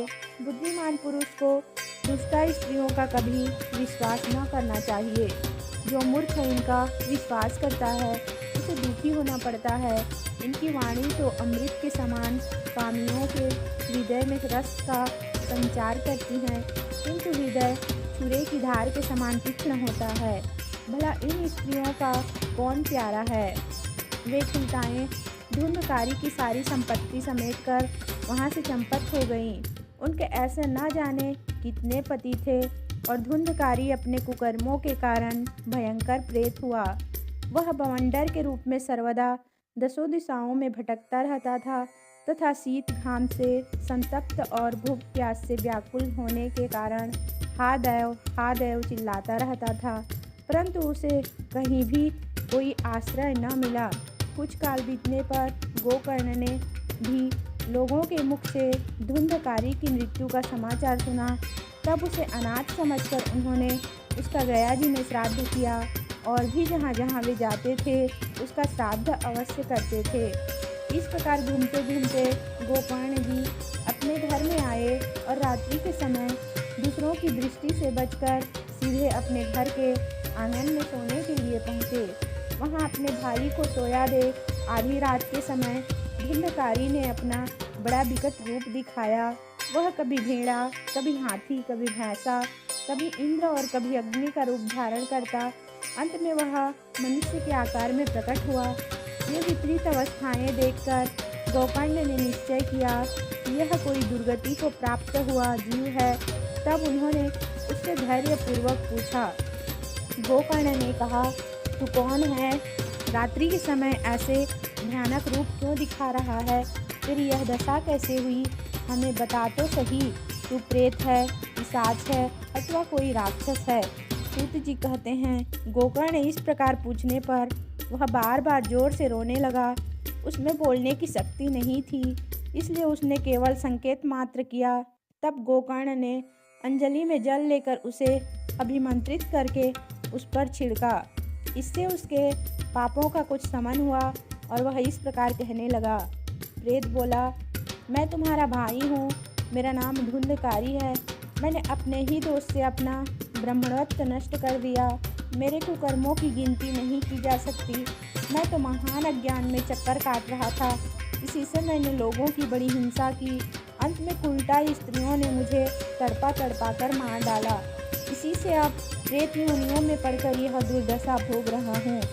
अब दैववश कर्मफल का उदय होने से मैं केवल वायु भक्षण करके जी रहा हूँ। भाई, तुम दया के समुद्र हो, अब किसी प्रकार जल्दी ही मुझे इस योनि से छुड़ाओ। गोकर्ण ने धुंधकारी की सारी बातें सुनी और तब उससे बोले। गोकर्ण ने कहा, भाई, मुझे इस बात का बड़ा आश्चर्य है। मैंने तुम्हारे लिए विधिपूर्वक गया जी में पिंड दान किया, फिर भी तुम प्रेत योनि से मुक्त कैसे नहीं हुए? यदि गया श्राद्ध से भी तुम्हारी मुक्ति नहीं हुई, तब इसका और कोई उपाय ही नहीं है। अच्छा, तुम सब बात खोलकर कहो, मुझे अब क्या करना चाहिए? प्रेत ने कहा, मेरी मुक्ति सैकड़ों गया श्राद्ध करने से भी नहीं हो सकती। अब तो तुम इसका कोई और उपाय सोचो। प्रेत की यह बात सुनकर गोकर्ण को बड़ा आश्चर्य हुआ। वे कहने लगे, यदि सैकड़ों गया श्राद्धों से भी तुम्हारी मुक्ति नहीं हो सकती, तब तो तुम्हारी मुक्ति असंभव ही है। अच्छा, अभी तो तुम निर्भय होकर अपने स्थान पर रहो। मैं विचार करके तुम्हारी मुक्ति के लिए कोई दूसरा उपाय करूँगा। गोकर्ण की आज्ञा पाकर धुंधकारी वहाँ से अपने स्थान पर चला आया। इधर गोकर्ण ने रात भर विचार किया, तब भी उन्हें कोई उपाय नहीं सूझा। प्रातःकाल उनको आया देख लोग प्रेम से उनसे मिलने आए। तब गोकर्ण ने रात में जो कुछ जिस प्रकार हुआ था वह सब उन्हें सुना दिया। उनमें जो लोग विद्वान, योगनिष्ठ, ज्ञानी और वेदज्ञ थे, उन्होंने भी अनेकों शास्त्रों को उलट पलट कर देखा तो भी उसकी मुक्ति का कोई उपाय न मिला। तब सबने यही निश्चय किया कि इस विषय में सूर्य नारायण जो आज्ञा करें वही करना चाहिए। अतः गोकर्ण ने अपने तपोबल से सूर्य की गति को रोक दिया। उन्होंने स्तुति की, भगवान आप सारे संसार के साक्षी हैं, मैं आपको नमस्कार करता हूँ, आप मुझे कृपा करके धुंधकारी की मुक्ति का साधन बतलाइए। गोकर्ण की यह प्रार्थना सुनकर सूर्यदेव ने दूर से ही स्पष्ट शब्दों में कहा, श्रीमद् भागवत से मुक्ति हो सकती है, इसलिए तुम उसका सप्ताह पारायण करो। सूर्य का यह धर्ममय वचन वहाँ सभी ने सुना। तब सबने यही कहा कि प्रयत्नपूर्वक यही करो, है भी यह साधन बहुत सरल। अतः गोकर्ण जी भी तदनुसार निश्चय करके कथा सुनाने के लिए तैयार हो गए। देश और गांवों से अनेक लोग कथा सुनने के लिए आए। बहुत से लंगड़े लूले, अंधे, बूढ़े और मंद बुद्धि पुरुष भी अपने पापों की निवृत्ति के उद्देश्य से वहां आ पहुँचे। इस प्रकार वहां इतनी भीड़ हो गई कि उसे देखकर देवताओं को भी आश्चर्य होता था। जब गोकर्ण जी व्यास गद्दी पर बैठकर कथा कहने लगे, तब वह प्रेत भी वहां आ पहुंचा और इधर उधर बैठने के लिए स्थान ढूंढने लगा। इतने में ही उसकी दृष्टि एक सीधे रखे हुए 7 गांठ के बांस पर पड़ी। उसी के नीचे के छिद्र में घुसकर वह कथा सुनने के लिए बैठ गया। वायु रूप होने के कारण वह बाहर कहीं बैठ नहीं सकता था, इसलिए बांस में घुस गया। गोकर्ण जी ने एक वैष्णव ब्राह्मण को मुख्य श्रोता बनाया और प्रथम स्कंद से ही स्पष्ट स्वर में कथा सुनानी आरंभ कर दी। सायंकाल में जब कथा को विश्राम दिया गया, तब एक बड़ी विचित्र बात हुई। वहाँ सभा के लोग देखते देखते उस बांस की एक गांठ तड़ तड़ शब्द करती फट गई। इसी प्रकार दूसरे दिन सायंकाल में दूसरी गांठ फटी और तीसरे दिन उसी समय तीसरी। इस प्रकार 7 दिनों में 7 गांठों को फोड़कर धुंधकारी 12 स्कंदों के सुनने से पवित्र होकर प्रेत योनि से मुक्त हो गया और दिव्य रूप धारण करके सबके सामने प्रकट हुआ। उसका मेघ के समान श्याम शरीर पीताम्बर और तुलसी की मालाओं से सुशोभित था तथा सिर पर मनोहर मुकुट और कानों में कमनीय कुंडल झिलमिला रहे थे। उसने तुरंत अपने भाई गोकर्ण को प्रणाम करके कहा, भाई, तुमने कृपा करके मुझे प्रेत योनि की यातनाओं से मुक्त कर दिया। यह प्रेत पीड़ा का नाश करने वाली श्रीमद् भागवत की कथा धन्य है तथा श्री कृष्णचंद्र के धाम की प्राप्ति कराने वाला इसका सप्ताह पारायण भी धन्य है। जब सप्ताह श्रवण का योग लगता है, तब सब पाप थर्रा उठते हैं कि अब यह भागवत की कथा जल्दी ही हमारा अंत कर देगी। जिस प्रकार आग गीली, सूखी, छोटी, बड़ी सब तरह की लकड़ियों को जला डालती है, इसी प्रकार यह सप्ताह श्रवण मन, वचन और कर्म द्वारा किए हुए नए पुराने छोटे बड़े सभी प्रकार के पापों को भस्म कर देता है। विद्वानों ने देवताओं की सभा में कहा है कि जो लोग इस भारतवर्ष में श्रीमद् भागवत की कथा नहीं सुनते, उनका जन्म वृथा ही है। भला मोहपूर्वक लालन पालन करके यदि इस अनित्य शरीर को हष्ट पुष्ट और बलवान भी बना लिया, तो श्रीमद् भागवत कथा सुने बिना इससे क्या लाभ हुआ। अस्थियां ही इस शरीर के आधार स्तंभ हैं। नस नाड़ी रूप रस्सियों से यह बंधा हुआ है। ऊपर से इस पर मांस और रक्त थोपकर इसे चर्म से मढ़ दिया गया है। इसके प्रत्येक अंग में दुर्गंध आती है, क्योंकि है तो यह मलमूत्र का भांड ही। वृद्धा अवस्था और शोक के कारण यह परिणाम में दुखमय ही है। रोगों का तो घर ही ठहरा, यह निरंतर किसी न किसी कामना से पीड़ित रहता है, कभी इसकी तृप्ति नहीं होती। इसे धारण किए रहना भी एक भार ही है। इसके रोम रोम में दोष भरे हुए हैं और नष्ट होने में इसे एक क्षण भी नहीं लगता। अंत में यदि इसे गाड़ दिया जाता है तो इसके कीड़े बन जाते हैं, कोई पशु खा जाता है तो यह विष्ठा हो जाता है और अग्नि में जला दिया जाता है तो भस्म की ढेरी हो जाता है। ये 3 ही इसकी गतियाँ बताई गई हैं। ऐसे अस्थिर शरीर से मनुष्य अविनाशी फल देने वाला काम क्यों नहीं बना लेता। जो अन्न प्रातः काल पकाया जाता है वह सायंकाल तक बिगड़ जाता है, फिर उसी के रस से पुष्ट हुए शरीर की नित्यता कैसी। इस लोक में सप्ताह श्रवण करने से भगवान की शीघ्र ही प्राप्ति हो सकती है। अतः सब प्रकार के दोषों की निवृत्ति के लिए एकमात्र यही साधन है। जो लोग भागवत की कथा से वंचित हैं वे तो जल में बुदबुदे और जीवों में मच्छरों के समान केवल मरने के लिए ही पैदा होते हैं। भला जिसके प्रभाव से जड़ और सूखे हुए बांस की गांठें फट सकती है, उस भागवत कथा का श्रवण करने से चित्त की गांठों का खुल जाना कौन सी बड़ी बात है। सप्ताह श्रवण करने से मनुष्य के हृदय की गांठ खुल जाती है, उसके समस्त संशय छिन्न भिन्न हो जाते हैं और सारे कर्म क्षीण हो जाते हैं। यह भागवत कथा रूप तीर्थ संसार के कीचड़ को धोने में बड़ा ही पटु है। विद्वानों का कथन है कि जब यह हृदय में स्थित हो जाता है तब मनुष्य की मुक्ति निश्चित ही समझनी चाहिए। जिस समय धुंधकारी ये सब बातें कह रहा था, जिसके लिए बैकुंठवासी पार्षदों के सहित एक विमान उतरा, उससे सब और मंडलाकार प्रकाश फैल रहा था, तब लोगों के सामने ही धुंधकारी उस विमान पर चढ़ गया। तब उस विमान पर आए हुए पार्षदों को देखकर उनसे गोकर्ण ने यह बात कही। गोकर्ण ने पूछा, भगवान के प्रिय पार्षदों, यहाँ तो हमारे अनेकों शुद्ध हृदय श्रोतागण हैं, उन सबके लिए आप लोग एक साथ बहुत से विमान क्यों नहीं लाए। हम देखते हैं कि यहाँ सभी ने समान रूप से कथा सुनी है, फिर फल में इस प्रकार का भेद क्यों हुआ, यह बतलाइए। भगवान के सेवकों ने कहा, हे मानव, इस फल भेद का कारण इनके श्रवण का भेद ही है। यह ठीक है कि श्रवण तो सबने समान रूप से ही किया है, किंतु इसके जैसा मनन नहीं किया। इसी से एक साथ भजन करने पर भी उसके फल में भेद रहा। इस प्रेत ने 7 दिनों तक निराहार रहकर श्रवण किया था तथा सुने हुए विषय का स्थिर चित्त से यह खूब मनन निधिध्यासन भी करता रहता था। जो ज्ञान दृढ़ नहीं होता वह व्यर्थ हो जाता है। इसी प्रकार ध्यान न देने से, श्रवण का, संदेह से, मंत्र का और चित्त के इधर उधर भटकते रहने से जब का भी कोई फल नहीं होता। वैष्णव निर्देश, अपात्र को कराया हुआ श्राद्ध का भोजन, अस्तोत्रीय को दिया हुआ दान एवं आचारहीन कुल, इन सब का नाश हो जाता है।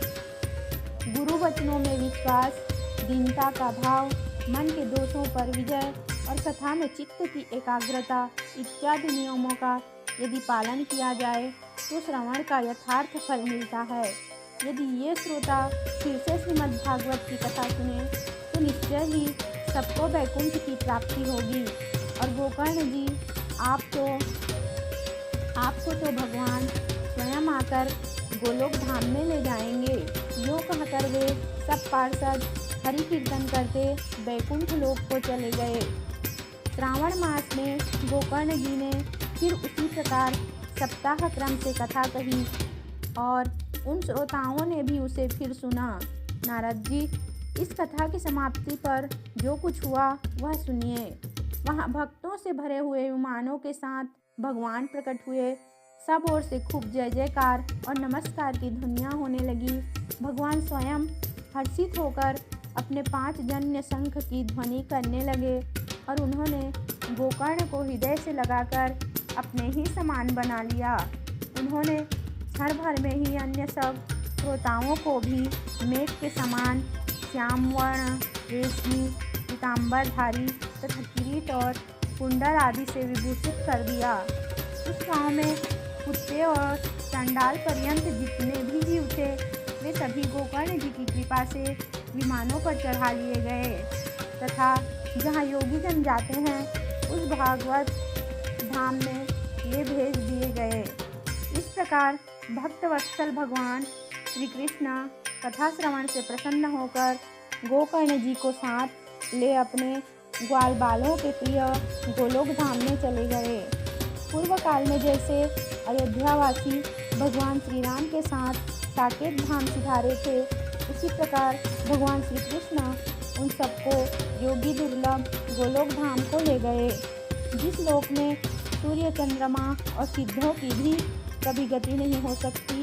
उसमें वे श्रीमद् भागवत श्रवण करने से चले गए। नारद जी, सप्ताह यज्ञ के द्वारा कथा श्रवण करने से जैसा उज्जवल फल संचित होता है, उसके विषय में हम आपसे क्या कहें।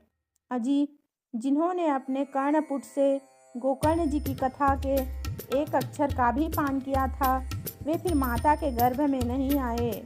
जिस गति को लोग वायु, जल या पत्ते खाकर शरीर सुखाने से, बहुत काल तक घोर तपस्या करने से और योग अभ्यास से भी नहीं पा सकते, उसे वे सप्ताह श्रवण से सहज में ही प्राप्त कर लेते हैं। इस परम पवित्र इतिहास का पाठ चित्रकूट पर विराजमान ईश्वर सांडिल्य भी ब्रह्मानंद में मग्न होकर करते रहते हैं। यह कथा बड़ी ही पवित्र है। एक बार से श्रवण से ही समस्त पाप राशि को भस्म कर देती है। यदि इसका श्राद्ध के समय पाठ किया जाए तो इससे पितृगण को बड़ी तृप्ति होती है और नित्य पाठ करने से मोक्ष की प्राप्ति होती है। अथ षष्ठो अध्यायः। श्री सनकादि कहते हैं, नारद जी, अब हम आपको सप्ताह श्रवण की विधि बताते हैं। यह विधि प्रायः लोगों की सहायता और धन से साध्य कही गई है। पहले तो यत्न पूर्वक ज्योतिषी को बुलाकर मुहूर्त पूछना चाहिए तथा विवाह के लिए जिस प्रकार धन का प्रबंध किया जाता है, उस प्रकार ही धन की व्यवस्था इसके लिए करनी चाहिए।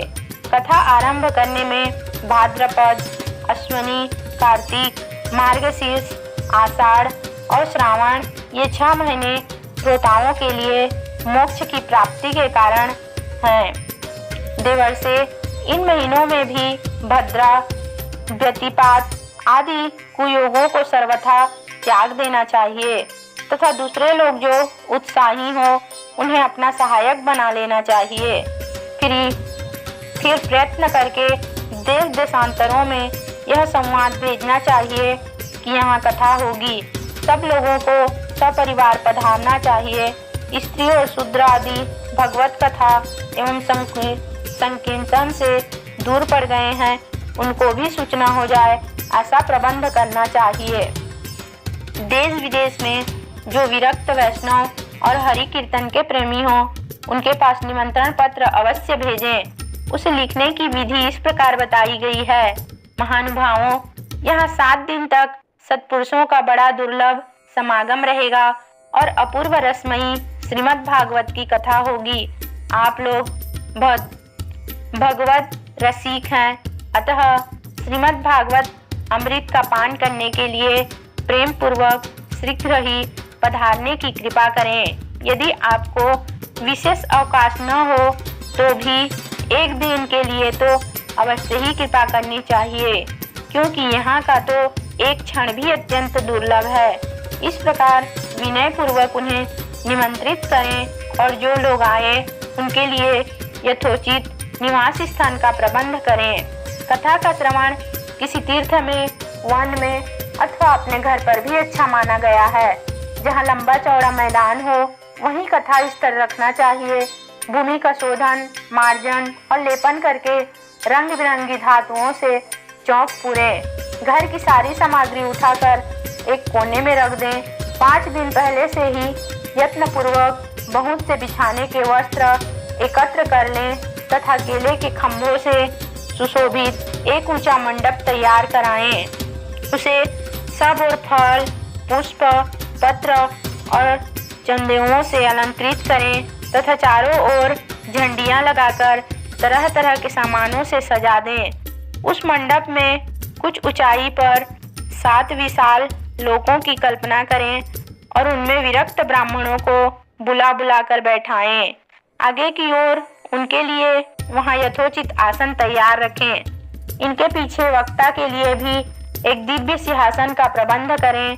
यदि वक्ता का मुख उत्तर की ओर रहे तो श्रोता पूर्वाभिमुख होकर बैठें और यदि वक्ता पूर्वाभिमुख रहे तो श्रोता को उत्तर की ओर मुख करके बैठना चाहिए, अथवा वक्ता और श्रोता को पूर्वमुख होकर बैठना चाहिए।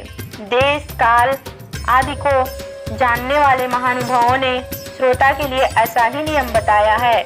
जो वेद शास्त्र की स्पष्ट व्याख्या करने में समर्थ हो, तरह तरह के दृष्टांत दे सकता हो तथा विवेकी और अत्यंत निष्प्रिय हो, ऐसे विरक्त और विष्णु भक्त ब्राह्मण को वक्ता बनाना चाहिए। श्रीमद् भागवत के प्रवचन में ऐसे लोगों को नियुक्त नहीं करना चाहिए जो पंडित होने पर भी अनेक धर्मों के चक्कर में पड़े हुए स्त्री लंपट एवं पाखंड के प्रचारक हों। वक्ता के पास ही उसकी सहायता के लिए एक वैसा ही विद्वान और स्थापित करना चाहिए, वह भी सब प्रकार के संशयों की निवृत्ति करने में समर्थ और लोगों को समझाने में कुशल हो।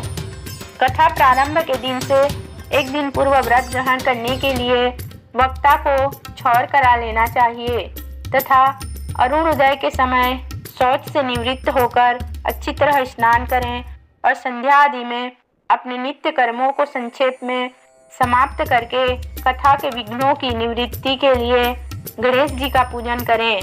तदंतर पितृगण का तर्पण कर पूर्व पापों की शुद्धि के लिए प्रायश्चित करें और एक मंडल बनाकर उसमें श्रीहरि को स्थापित करें।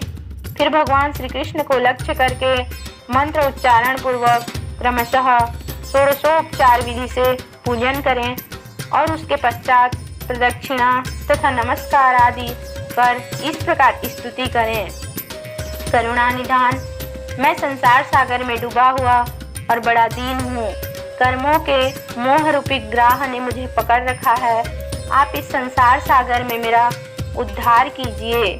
इसके पश्चात धूप दीप आदि सामग्रियों से श्रीमद् भागवत की भी बड़े उत्साह और प्रीतिपूर्वक विधि विधान से पूजा करें। फिर पुस्तक के आगे नारियल रखकर नमस्कार करें और प्रसन्न चित्त से इस प्रकार स्तुति करें। श्रीमद् भागवत के रूप में आप साक्षात श्री कृष्णचंद्र ही विराजमान हैं।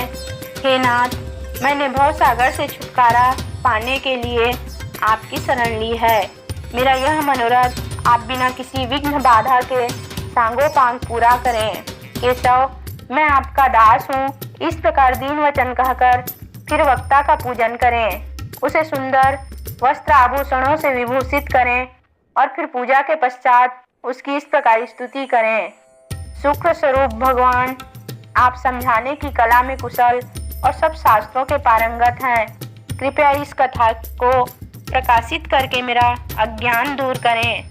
फिर अपने कल्याण के लिए प्रसन्नता पूर्वक उसके सामने नियम ग्रहण करें और 7 दिनों तक यथाशक्ति उसका पालन करें।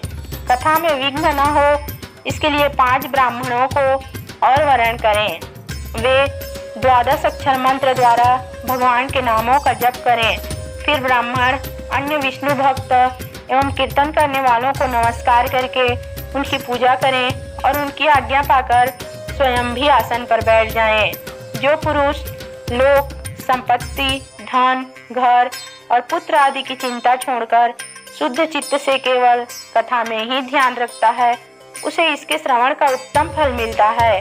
बुद्धिमान वक्ता को चाहिए कि सूर्य उदय से कथा आरंभ करके 3:30 प्रहर तक मध्यम स्वर से अच्छी तरह कथा बाँचें। दोपहर के समय 2 घड़ी तक कथा बंद रखें। उस समय कथा के प्रसंग के अनुसार वैष्णवों को भगवान के गुणों का कीर्तन करना चाहिए। व्यर्थ की बातें नहीं करनी चाहिए। कथा के समय मलमूत्र के वेग को काबू में रखने के लिए अल्पाहार सुखकारी होता है। इसलिए श्रोता केवल एक ही समय हविष्यान्न भोजन करें। यदि शक्ति हो तो 7 दिन निराहार रहकर कथा सुने अथवा केवल घी या दूध पीकर सुखपूर्वक श्रवण करें अथवा फलाहार या एक समय ही भोजन करें। जिससे जैसा नियम सद सके उसी को कथा श्रवण के लिए ग्रहण करें। मैं तो उपवास की अपेक्षा भोजन करना अच्छा समझता हूँ, यदि वह कथा श्रवण में सहायक हो। यदि उपवास में श्रवण में बाधा पहुँचती हो तो वह किसी काम का नहीं। नारद जी, नियम से सप्ताह सुनने वाले पुरुषों के नियम सुनिए। विष्णु भक्त की दीक्षा से रहित पुरुष कथा श्रवण का अधिकारी नहीं है। जो पुरुष नियम से कथा सुने उसे ब्रह्मचर्य से रहना, भूमि पर सोना और नित्य प्रति कथा समाप्त होने पर पत्तल में भोजन करना चाहिए।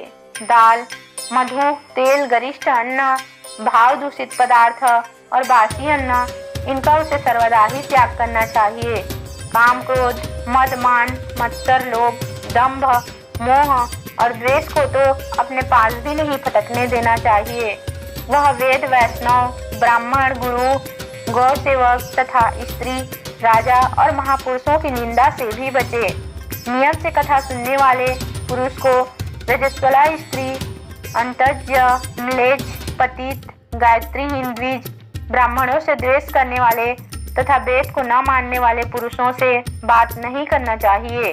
सर्वदा सत्य, सोच, दया, मौन, सरलता, विनय और उदारता का बर्ताव करना चाहिए।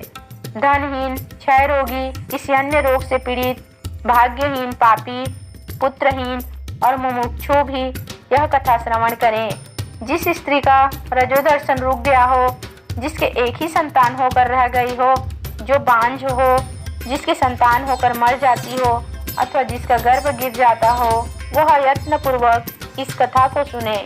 यह सब यदि विधिवत कथा सुने तो इन्हें अक्षय फल की प्राप्ति हो सकती है। यह अति उत्तम दिव्य कथा करोड़ों यज्ञों का फल देने वाली है। इस प्रकार इस व्रत की विधियों का पालन करके फिर उद्यापन करें।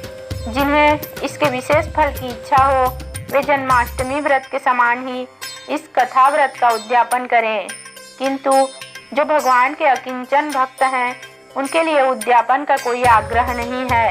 वे श्रवण से ही पवित्र हैं, क्योंकि वे तो निष्काम भगवत भक्त हैं। इस प्रकार जब सप्ताह यज्ञ समाप्त हो जाए तब श्रोताओं को अत्यंत भक्ति पूर्वक पुस्तक और वक्ता की पूजा करनी चाहिए। फिर वक्ता श्रोताओं को प्रसाद, तुलसी और प्रसादी मालाएं दे तथा सब लोग मृदंग और झांझ की मनोहर ध्वनि से सुंदर कीर्तन करें, जय जयकार, नमस्कार और शंख ध्वनि का घोष कराएं तथा ब्राह्मण और याचकों को धन और अन्न दें। श्रोता विरक्त हो तो कर्म की शांति के लिए दूसरे दिन गीता पाठ करें। गृहस्थ हो तो हवन करें। उस हवन में दशम स्कंद का एक एक श्लोक पढ़कर विधि पूर्वक खीर, मधु, घृत, तिल और अन्न आदि सामग्रियों से आहुति दें अथवा एकाग्र चित्त से गायत्री मंत्र द्वारा हवन करें, क्योंकि तत्वतः यह महापुराण गायत्री स्वरूप ही है। होम करने की शक्ति न हो तो उसका फल प्राप्त करने के लिए ब्राह्मणों को हवन सामग्री दान करें तथा नाना प्रकार की त्रुटियों को दूर करने के लिए और विधि में फिर जो न्यूनाधिकता रह गई हो उसके दोषों की शांति के लिए विष्णु सहस्त्र नाम का पाठ करें। उससे सभी कर्म सफल हो जाते हैं, क्योंकि कोई भी कर्म इससे बढ़कर नहीं है। फिर 12 ब्राह्मणों को खीर और मधु आदि उत्तम उत्तम पदार्थ खिलाएं तथा व्रत की पूर्ति के लिए गौ और स्वर्ण का दान करें। सामर्थ्य हो तो 3 तोले सोने का एक सिंहासन बनवाएं, उस पर सुंदर अक्षरों में लिखी हुई श्रीमद् भागवत की पोथी रखकर उसकी आह्वान आदि विविध उपचारों से पूजा करें और फिर जितेंद्रिय आचार्य को उसका वस्त्र, आभूषण एवं गंध आदि से पूजन कर दक्षिणा सहित समर्पण कर दें। यूँ करने से वह बुद्धिमान दाता जन्म मरण के बंधनों से मुक्त हो जाता है। यह सप्ताह पारायण की विधि सब पापों की निवृत्ति करने वाली है। इसका इस प्रकार ठीक ठीक पालन करने से यह मंगलमय भागवत पुराण अभीष्ट फल प्रदान करता है तथा अर्थ, धर्म, काम और मोक्ष चारों की प्राप्ति का साधन हो जाता है। इसमें संदेह नहीं। सनकादि कहते हैं, नारद जी, इस प्रकार तुम्हें यह सप्ताह श्रवण की विधि हमने पूरी सुना दी। अब और क्या सुनना चाहते हो? इस श्रीमद् भागवत से भोग और मोक्ष दोनों ही हाथ लग जाते हैं। सूत जी कहते हैं, सौनक जी, यूँ कहकर महामुनि सनकादि ने 1 सप्ताह तक विधि पूर्वक इस सर्व पापनाशिनी, परम पवित्र तथा भोग और मोक्ष प्रदान करने वाली भागवत कथा का प्रवचन किया। सब प्राणियों ने नियम पूर्वक इसे श्रवण किया। इसके पश्चात उन्होंने विधि पूर्वक भगवान पुरुषोत्तम की स्तुति की। कथा के अंत में ज्ञान, वैराग्य और भक्ति को बड़ी पुष्टि मिली और वे तीनों एकदम तरुण होकर सब जीवों का चित्त अपनी ओर आकर्षित करने लगे। अपना मनोरथ पूरा होने से नारद जी को भी बड़ी प्रसन्नता हुई। उनके सारे शरीर में रोमांच हो आया और वे परमानंद से पूर्ण हो गए। इस प्रकार कथा श्रवण कर भगवान के प्यारे नारद जी हाथ जोड़कर प्रेम गदगद वाणी से सनकादि से कहने लगे। नारद जी ने कहा, मैं धन्य हूँ, आप लोगों ने करुणा करके मुझे बड़ा ही अनुग्रहित किया है। आज मुझे सर्व पापहारी भगवान श्री हरि की ही प्राप्ति हो गई। तपोधन, मैं श्रीमद् भागवत श्रवण को ही सब धर्मों से श्रेष्ठ मानता हूँ, क्योंकि जिसके श्रवण से वैकुंठ गोलोक बिहारी श्री कृष्ण की प्राप्ति होती है। सूत जी कहते हैं, सौनक जी, वैष्णव श्रेष्ठ नारद जी यूँ कह ही रहे थे कि वहाँ घूमते फिरते योगेश्वर सुखदेव जी आ गए। कथा समाप्त होते ही व्यास नंदन श्री सुखदेव जी वहाँ पधारे। 16 वर्ष की सी आयु आत्मलाभ से पूर्ण ज्ञान रूपी महासागर का संवर्धन करने के लिए चंद्रमा के समान वे प्रेम से धीरे धीरे श्रीमद् भागवत का पाठ कर रहे थे। परम तेजस्वी सुखदेव जी को देखकर सारे सभासद झटपट खड़े हो गए और उन्हें एक ऊंचे आसन पर बैठाया। फिर देवर्षि नारद जी ने उनका प्रेम पूर्वक पूजन किया। उन्होंने सुखपूर्वक बैठकर कहा, आप लोग मेरी निर्मल वाणी सुनिए। श्री सुखदेव जी बोले, रसिक एवं भावुक जन, यह श्रीमद् भागवत वेद रूप कल्प वृक्ष का परिपक्व फल है। श्री सुखदेव रूप सुख के मुख का संयोग होने से अमृत रस से परिपूर्ण है। यह रस ही रस है, इसमें न छिलका है न गुठली। यह इसी लोक में सुलभ है। जब तक शरीर में चेतना रहे तब तक आप लोग बार बार इसका पान करें। महामुनि व्यास देव ने श्रीमद् भागवत महापुराण की रचना की है। इसमें निष्कपट निष्काम परम धर्म का निरूपण है। इसमें शुद्ध अंतःकरण सत्पुरुषों के जानने योग्य कल्याणकारी वास्तविक वस्तु का वर्णन है, जिससे तीनों तापों की शांति होती है। इसका आश्रय लेने पर दूसरे शास्त्र अथवा साधन की आवश्यकता नहीं रहती। जब कभी पुण्यात्मा पुरुष इसके श्रवण की इच्छा करते हैं, तभी ईश्वर अविलंब उनके हृदय में अवरुद्ध हो जाता है। यह भागवत पुराणों का तिलक और वैष्णवों का धन है। इसमें परमहंसों के प्राप्य विशुद्ध ज्ञान का ही वर्णन किया गया है तथा ज्ञान, वैराग्य और भक्ति के सहित निवृत्ति मार्ग को प्रकाशित किया गया है। जो पुरुष भक्ति पूर्वक इसके श्रवण, पठन और मनन में तत्पर रहता है, वह मुक्त हो जाता है। यह रस स्वर्गलोक, सत्यलोक, कैलाश और वैकुंठ में भी नहीं है। इसलिए भाग्यवान श्रोताओं, तुम इसका खूब पान करो, इसे कभी मत छोड़ो। सूत जी कहते हैं, श्री सुखदेव जी इस प्रकार कह ही रहे थे कि उस सभा के बीचों बीच प्रहलाद, बलि, उद्धव और अर्जुन आदि पार्षदों के सहित साक्षात श्रीहरि प्रकट हो गए। तब देवर्षि नारद ने भगवान और उनके भक्तों की यथोचित पूजा की। भगवान को प्रसन्न देखकर देवर्षि ने उन्हें एक विशाल सिंहासन पर बैठा दिया और सब लोग उनके सामने संकीर्तन करने लगे। उस कीर्तन को देखने के लिए श्री पार्वती जी के सहित महादेव जी और ब्रह्मा जी भी आए। कीर्तन आरंभ हुआ। प्रहलाद जी तो चंचल गति फुर्तीले होने के कारण करताल बजाने लगे। उद्धव जी ने झांझ उठा ली। देवर्षि नारद वीणा की ध्वनि करने लगे। स्वर विज्ञान ज्ञान विद्या में कुशल होने के कारण अर्जुन राग अलापने लगे। इंद्र ने मृदंग बजाना आरंभ किया। सनकादि बीच बीच में जय घोष करने लगे और इन सब से आगे सुखदेव जी तरह तरह की सरस अंगभंगी करके भाव बताने लगे।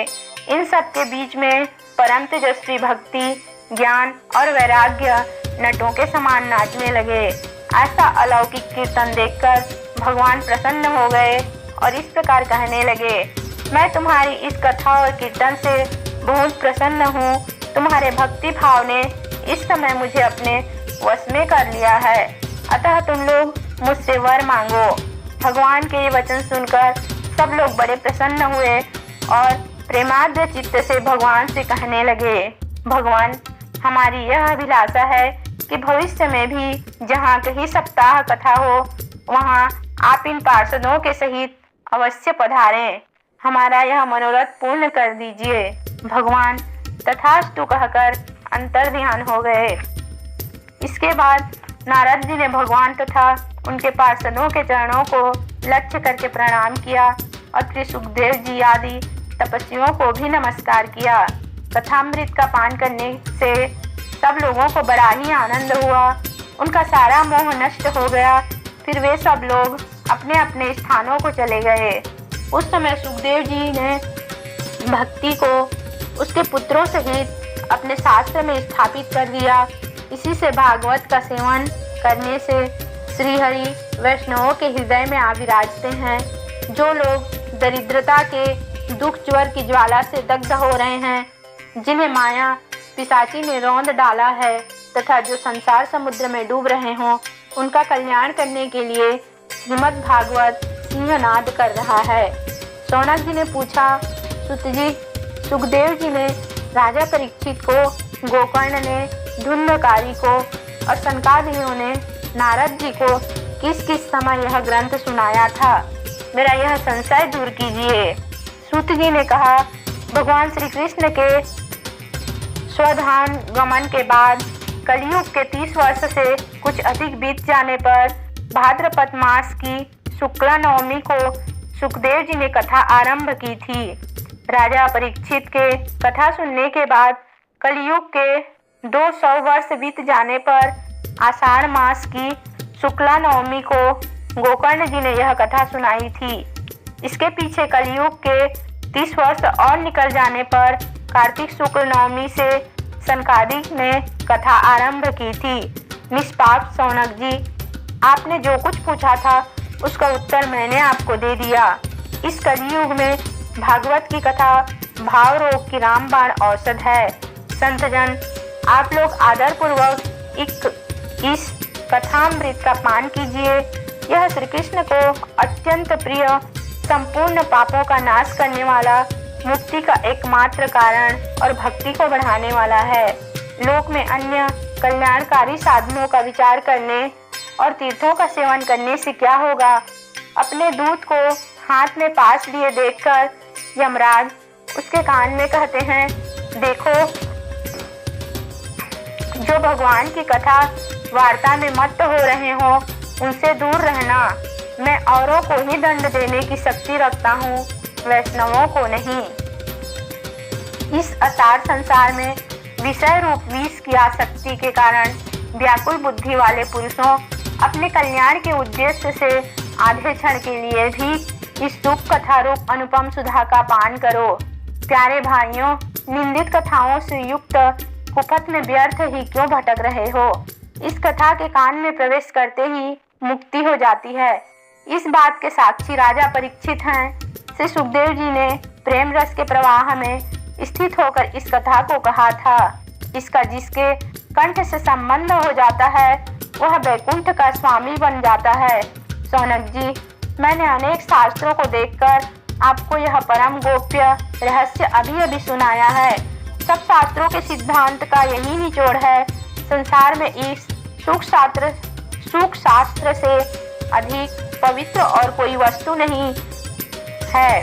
अतः आप लोग परमानंद की प्राप्ति के लिए इस 12 स्कंध रूप रस का पान करें। जो पुरुष नियम पूर्वक इस कथा का भक्ति भाव से श्रवण करता है और जो शुद्धांतःकरण भगवत भक्तों के सामने इसे सुनाता है, वे दोनों ही विधि का पूरा पालन करने के कारण इसका यथार्थ फल पाते हैं। उनके लिए त्रिलोकी में कुछ भी असाध्य नहीं रह जाता। 6वां अध्याय संपूर्ण।